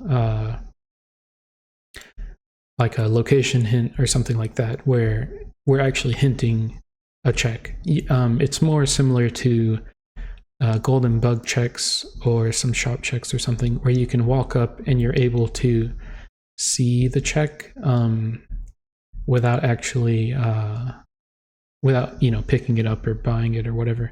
You can see it ahead of time and then decide if you want to do it or not. So it's equivalent to that. So if you had Charlo, whatever, you walk up to him and he tells you what item he has. Let's say he says, I have the spinner. And you also get a hint, which is a Wath hint for Castletown. Then that Wath hint could actually be talking about his check, because him just saying what his contents are that's not pointing or directing toward anything. So just something to mention there. Also shops, I guess surprisingly, are very related to the hints text stuff, because of it's all worked in together with the whole resource system. So I'll go ahead and mention this here as well. In 1.2, they will, assuming you're actually having the shop display the replaced item, if that's enabled, then when you go look at the items in the shop, the text for them should match up with what you're seeing instead of just being the vanilla text. But if you don't have the setting enabled to replace the model, then most of the shop text is going to be default. And then to mention for trap items here, since the model changes each time in the current implementation, the way shops work is that the text will just be the vanilla item for that check. So you can use that to kind of figure out, is this a trap, without necessarily having to exit and re-enter and see if the model changed or something like that. A note about the Barnes bomb bag check specifically. Since this one is very similar to a shop check, and people, like a lot of people were thinking it was a shop check, and I mean everything about it kind of makes it seem like it's a shop check. Starting in 1.2, it actually is going to be considered a shop check and not like an NPC thing. But anyway, so yeah, since it is a shop check, if you don't have models, like shop models replacing whatever, then we're not going to hint this item either. It'll just be the default text. Okay, I believe this is the last thing before we get into the more advanced stuff.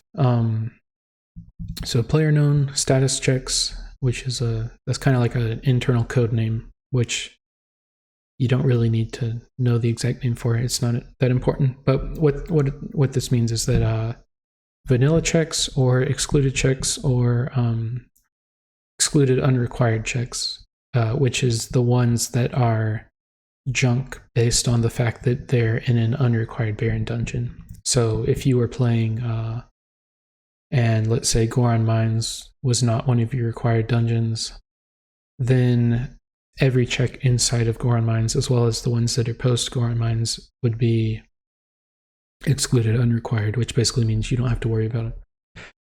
But anyway, for checks that are one of these statuses, then the expectation is that the player is already going to either know the exact contents of the check, or they know that it's going to be junk just based on their settings. Therefore, hints kind of just skip over these and completely ignore them. Yeah, as we say here, they essentially do not exist to the hint system. So, for example, like the trade quest, where those are all vanilla right now, as far as hint calculation is concerned, those checks don't exist.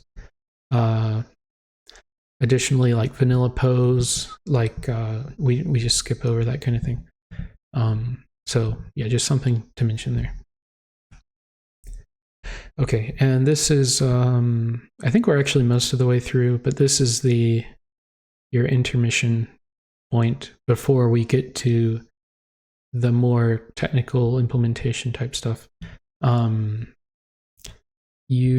Feel free to pause here.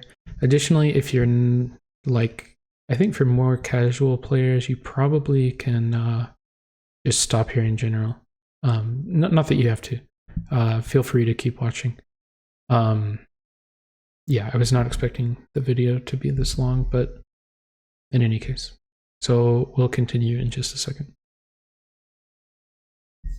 Okay, so the first thing we're going to talk about here is the concept of a check status. So every check you can either say it's bad or it's good. And then within good, you can also say something is required, which basically means logically required. So something can be required. If it's required, then it's always good. If it's good, it can be good, but not necessarily required. And if it's bad, then it's never good and it's never required. And then off in the corner here, we have unknown. That basically means that the status either hasn't been calculated or it was not necessary to calculate it or whatever. That's like the default status, which I think I say on the next slide. I think I pretty much say all that. But yeah, it's the default status, or we haven't calculated it, or we don't need to.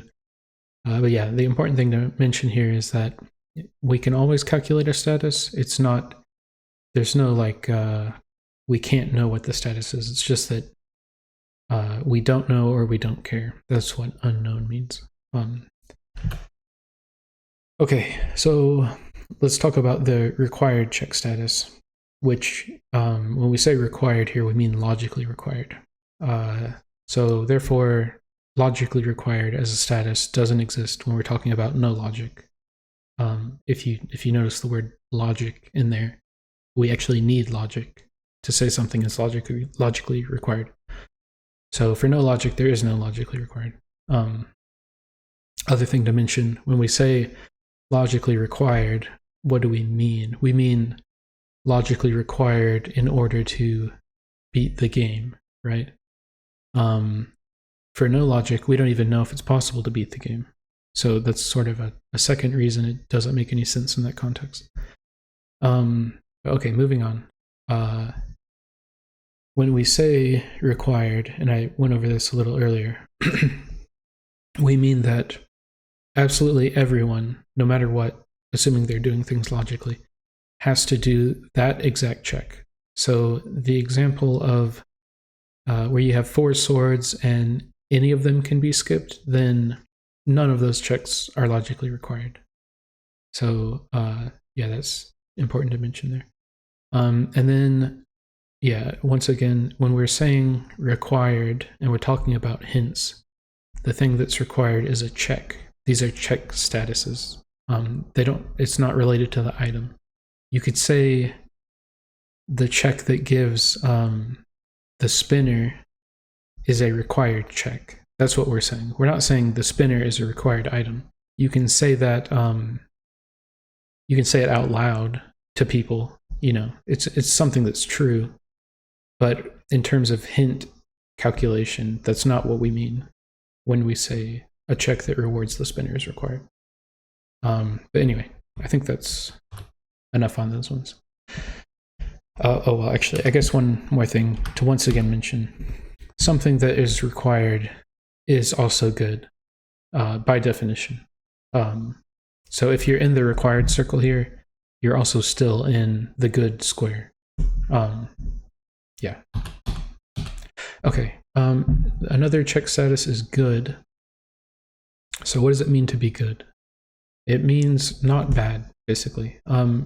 Conceptually, it should be pretty obvious. So like a sword is good, purple rupee's bad. There's a little bit more to it than that, but we'll go into the exact details in a second. So here's the definition, the good enough definition without actually looking in the code. It's the reward. The reward from a check is a prevent Baron item, which is not on an allow Baron check, or if the check is a required status, then it's by definition good. So that's how you determine that something is a good check.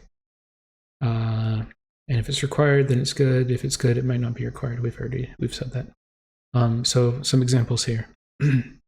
A check rewarding a claw shot, it might be required and good. The only time it wouldn't be required is if you had like more than 3 claw shots and that kind of stuff going on. So a check rewarding a sword could be a good check, but it might not be required, which we've also talked about. Where if you have 4 and then you can skip one of them, then none of them are required. For some seeds, it might actually still be required as well. Like if you had 4 swords and one of them was locked behind 3 swords or something. Okay. So now let's look at what we mean. Yeah, if we go back on this one where we say reward from a check is prevent Baron item, not on an allow Baron check. So we're going to drill into what that means exactly. So a prevent Baron item is an item that prevents Baron. The name, it means exactly what it sounds like. This is pretty similar to major items from other games. In fact, it might be the same thing, but I didn't really want to use the term major item because then people come in with expectations from other stuff, which may or may not be true here. And then I didn't want to have to, try to match other stuff based on expectations. So anyway, for now, when we're talking about this from like a code and logic perspective, they're called prevent Baron items, which are items that prevent Baron. Another thing I don't really like about major items right now, the hint distributions can modify which items prevent Baron, which makes a lot of sense. If you just say, hey, I don't want this item to prevent Baron, then you're free to do that. Whereas if you say major items, to me, that kind of sounds like it's an inherent quality of the item. It might not be true, but anyway, there's just some expectations there that I want nothing to do with, and I don't want to be constrained by. So that's why the name is like this right now. Okay, next thing to mention here, trade items, which, as we mentioned, are golden bugs and the sketch. Those ones, their status of whether or not they prevent Baron is based on what the chain actually leads to. So let's assume we have 24 bugs in the pool, right? And let's say that actually there's nothing good on Agatha. Then if we had the Gerudo Desert, and let's say it has a female dragonfly or something in the desert, if Agatha is dead, if Agatha, okay, when I say Agatha is dead, I don't mean Agatha. I mean the, there's nothing good to be received from Agatha. Then there's no reason to hint to, that we can't hint the Gerudo Desert as barren because it has a bug in there, because the bug doesn't lead to anything. The bug isn't good.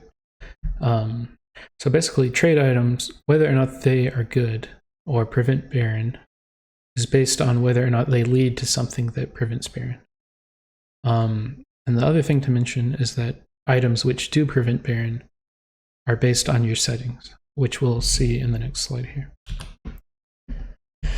Okay, so some stuff to mention here. Postals do not prevent barren ever. This is the same as if you're familiar with OOT Sculptula tokens, because there's just like an insane number of them. Kind of like with the golden bugs, you don't, it doesn't. You might have 0 barren zones if you had postals prevent barren. They would just get in the way of what barren hints are actually trying to achieve. Another thing to mention, hidden skills, they don't prevent barren if you are set to glitchless. The only time they prevent barren is if you are in glitch logic or no logic, because then that's when they really have uses. For glitchless, the only thing they really do is you need to find one of them. But even if they do show up in barren zones, we've had like a fork going up with that kind of thing for over a year, and I think it's literally never come up that someone made it to the end, hadn't found a single hidden skill, and now they have to go dive into barren zones. It's just not going to happen, and if it does, it's not a big deal.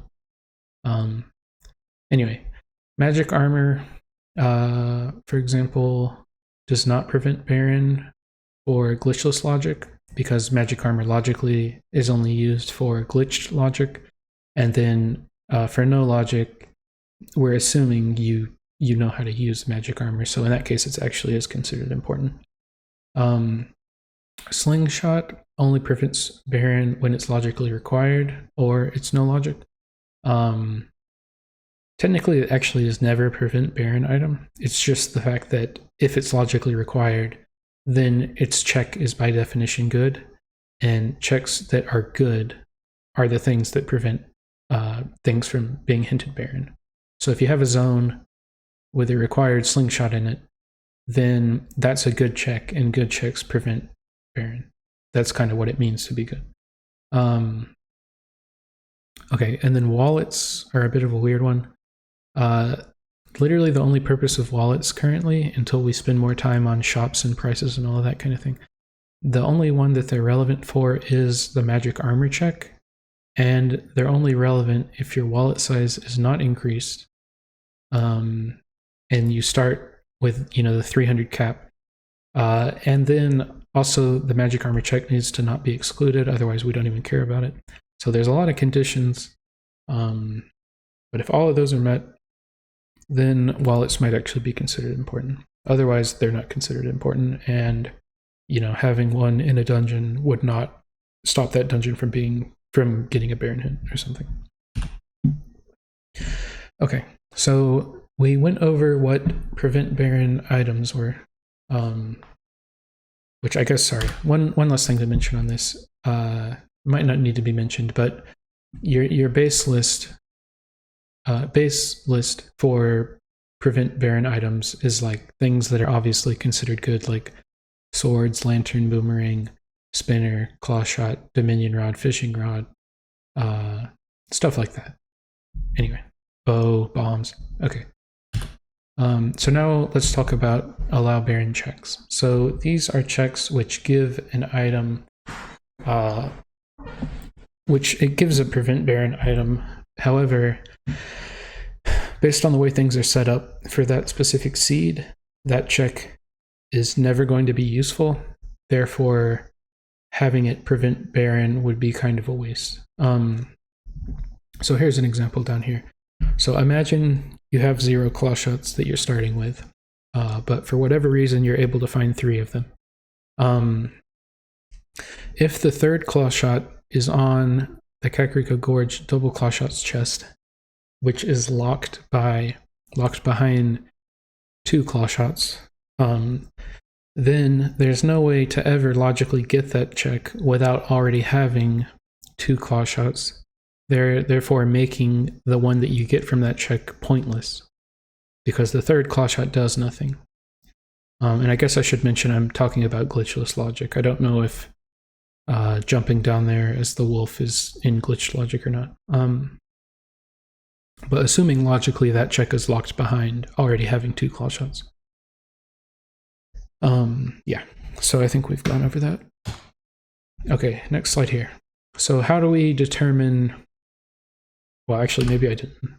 Basically what I'm saying is that that check allows barren, and what that means is that it, if we go back to the definition, claw shot is a prevent barren item. However, that check is an allow barren, it's an allow barren check. And that check is not logically required. Therefore, that check is not actually considered good. Because, as I said, there's never a time that it's going to be useful, logically. Okay, I think this is where we were. So in terms of how do we calculate which checks we should allow barren for? So the first thing we have to do is calculate the inflexible count for an item, which is basically the ones that you're expected to get, which there's no logical way around. So this is the number that you start with, and then it's also the number which are logically required. Let's see. So we determine if this number is greater than or equal to how many copies of that item are useful. And then if we meet that threshold, then any unrequired checks which give that item become allow barren checks. Yeah, so here's an example. So if we were to start with 2 dominion rods, then our number of inflexible, like our inflexible count for dominion rods is already going to be greater than or equal to 2. And that means that any dominion rod that we find in the world is going to be pointless because we've already maxed out our dominion rod. Therefore, even though progressive dominion rod is considered a good item, which prevents barren, is a prevent barren item, then any checks which reward it are going to be allow barren checks. Therefore, if we were to have, for example, a dominion rod in like Arbiter's Grounds, then that check is not going to prevent Arbiter's Grounds from being hinted barren because there's no reason for it to, because we already have a fully maxed out dominion rod. So the fact that there's a dominion rod there is not relevant, basically. Yeah. Okay. Yeah, so now that we've gone over that stuff, we'll look at this slide again. This is the same one that we saw earlier, which is just to say, if we look at that top definition, a check is good if it's either required or it's a good item, like a prevent barren item, which is not on a check where we are basically skipping over it. Okay, hopefully that stuff made sense. Even if it didn't make sense, it doesn't really matter because this is like the implementation part. I'm not really sure how many people care about this stuff. Okay, so now the last status we have is the bad check status. And this one's pretty simple. If it's not good, then it's bad. That's all there is to it. If it's required, then it is good. So if it's required, it's not bad. If it's bad, it's not good. Anyway, here's some examples of things that are bad check status. Rupees, pieces of heart, ammo refills, any other items that aren't prevent Baron items. Additionally, as was mentioned, a check that is set to allow Baron, even if it's like the third claw shot, if we're allowing Baron on that check, then that check is considered bad. Okay, yeah, just mentioning this for no logic. So we went over why required as a concept does not make sense in the concept or in the context of no logic. Let's see. But however, for no logic, any item that has absolutely any chance of possibly being useful immediately prevents Baron. So like slingshot prevents Baron no matter what. Magic armor prevents Baron no matter what. Things like that. So finally, if something you could think of it as being required, then we basically lose any sort of required definition. And for no logic, things are either good or they're bad. There's no required status. Okay, now that we've talked about check status, we're going to talk about check status display, which is another thing related to check status. And so this is related to the check has a status, but how do we want to actually display that information to the player? So let's see. Yeah, when we indicate an item in a hint, we can control if we want to display additional info about the status of the check we're hinting. Okay, so here's an example. Check status display is set to required or not for some hints, like always hints, as we saw earlier when we were looking at always hints. So if we look here, we have for a plain sometimes hint, you could have the reward for linear field spinner track chest is a piece of heart. Simply. And then if you look at the one underneath that, it says for an always hint, we could have the ice block puzzle cave chest is an orange rupee, and then we indicate not required after it. So when we're talking about check status display, it's what information do we want to display about that item. So in the first one, for sometimes, we're not doing anything weird there. And then the bottom one, for always hints, we're going to say, is it required or not? So that's what that means. Yeah, in this case, there's not a lot of point because you already see orange rupee and you know that's not required, but we still show it anyway. For this one, here's an example where it might actually be relevant. You can, as we've said, you can have a good check that isn't required. So here we have Springwater Rush is a sword, but we're saying it's not required in this case. There could be cases where it is required, in which case we would say a sword required. But in this example, it's a sword that's not required. And when we say required, remember that we are referring to the Goron Springwater Rush check. Okay. Or the check that rewards the item. So here's an example of one that is required. So we say that the reward for Goron Springwater Rush is the spinner required. So that means that logically, Goron Springwater Rush must be completed, and it will give you the spinner when you do it. Okay, so the default check status display is called automatic. There's like some more stuff there, but as was said at the very beginning, this stuff's a work in progress. So the only check status displays that are really relevant right now are automatic and required or not.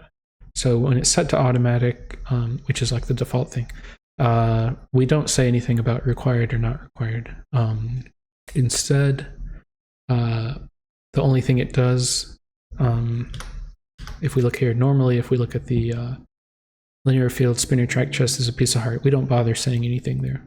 However, the piece of heart text is going to be purple. So if we go here, we'll still show the text as either purple. The item will be purple for bad or green for good.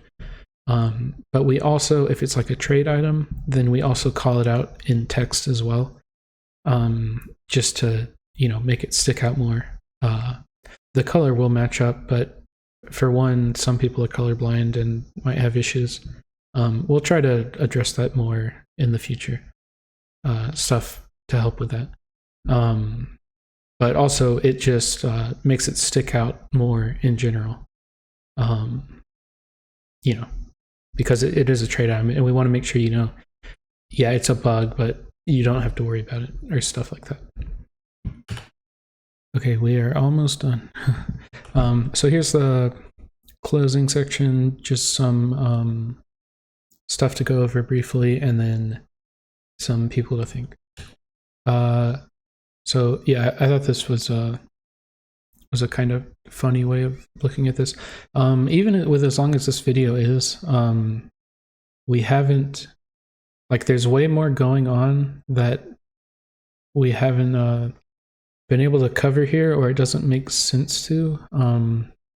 It wouldn't take as long as it did if there wasn't a lot going on, which I would like to talk about at some point, but partially it doesn't make sense to, just because the feature is still a work in progress, as was said.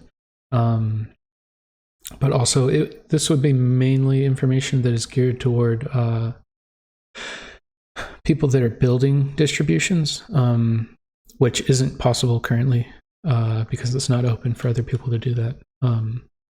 But yeah, those are the people who'd really care about what's going on. Yeah, here's a slide just going over some stuff that we haven't been able to really go into within this presentation. Which, yeah, this stuff it'll be in some form, either like a presentation like this one or in writing somewhere at some point. But yeah, it'd be good to talk about it at some point. Feel free to pause here. I'm gonna go to the next one. Oh, okay. Yeah. Also, this is the Blossom hint distribution, which is one of the starting ones. So it is basically the driving force behind the flexibility of the hint system, because it was it's like, here's what I want to do, and I need to make a system that can support that. Which is to say, more of the hint system is made use of by that distribution. And so I'll have a video, which I'll probably put in the description of this one, which you can go if you're interested in either that race distribution or race settings, or you just want to know more about the hint system itself. You can look at that video, and then yeah, there'll be a lot about the race settings, but there's also going to be a lot about the how the hint distribution works there, so you can learn more from that. Something else that we have with this hint system that you don't see on other ones, really. Maybe some do this, but I haven't really seen it. But we do have translations for other languages.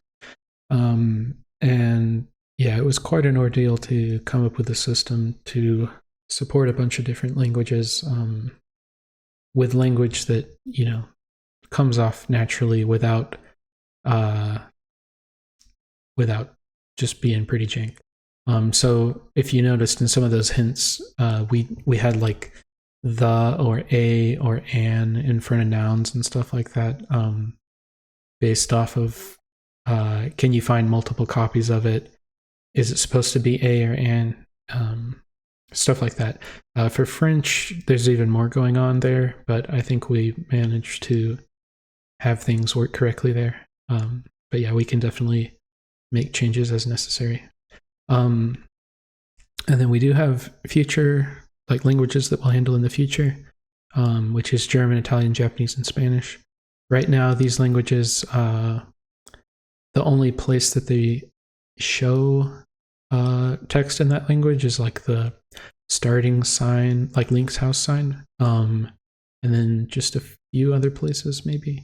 But most of the text right now, it falls back to English as the default language. But that is stuff that we're going to handle in the future. Finally, I'd like to give special thanks to individuals who made this feature possible and who definitely helped improve things about it. So firstly, I'd like to thank Lunar Soap, who did almost everything in the CPP or C++ work. Pretty much the only thing I did was like adjust some sign positions slightly, but everything else he took care of. So I was able to focus on more like the website logic, and then it was very easy to just sort of hook up into what he had already done. And then I'd also like to say thanks for having faith, I guess, in what I was trying to do with this hint system. He was definitely supportive of some of the ideas here, which are definitely a bit out there, especially, I mean, I was intentionally trying to do stuff that other people hadn't thought of. And so it definitely takes some level of trust there to give the go-ahead on that stuff. So yeah, thank you for that as well. The other person I'd like to thank is Munu. Hopefully pronounced that okay, because I definitely practiced it. So yeah, he helped with French translations a ton. He woke up to messages for me for probably like 6 weeks straight as I was trying to develop the resource system to be able to support what was needed for French, as well as English and other languages. But yeah, French is completely thanks to his efforts, so make sure you say thanks to him if you are making use of the French translations. Additionally, he helped with filtering out some bad ideas where he was a second opinion, where it was apparent that some ideas kind of just felt wrong or didn't make sense or were confusing to communicate. And so that was an indication that, yeah, those ideas need to be revisited. So things about the future definitely improved by working with him through stuff. So thank you for that. And with that, we have somehow made it to the end. Was not expecting it to be this long of a video at all. Probably thought it was going to be half this length, but wow. Okay.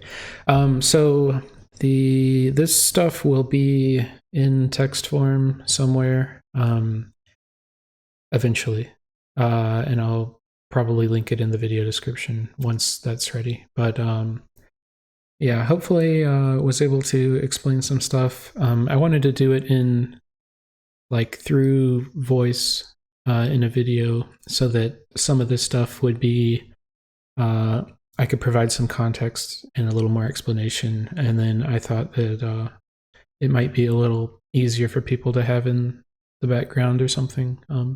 Because yeah, if it was like this much text, I feel like it might be a little difficult to for some people to, who wants to read that much text, But anyway, very excited for the feature. Hope you guys are looking forward to it too. It's been a huge amount of work, possibly the biggest project I've ever worked on, period. And I am so like, you have no idea how happy I am to have this finally, have something to show for this, because this has been like my life for almost a year. If you count stuff I was working on before this, I pretty much have been nonstop working for almost a year. But anyway, hopefully people like the feature, and I'm excited for stuff related to this that we'll see in the future. Especially excited for races to start back up. Hopefully we'll have a like a S1 tournament sometime soon. But I guess we got to deal with figuring out rules and stuff for that first. But anyway, that should be fun. But I'll go ahead and cut it off here before I just keep going. But anyway, I'll talk to you guys later. See ya.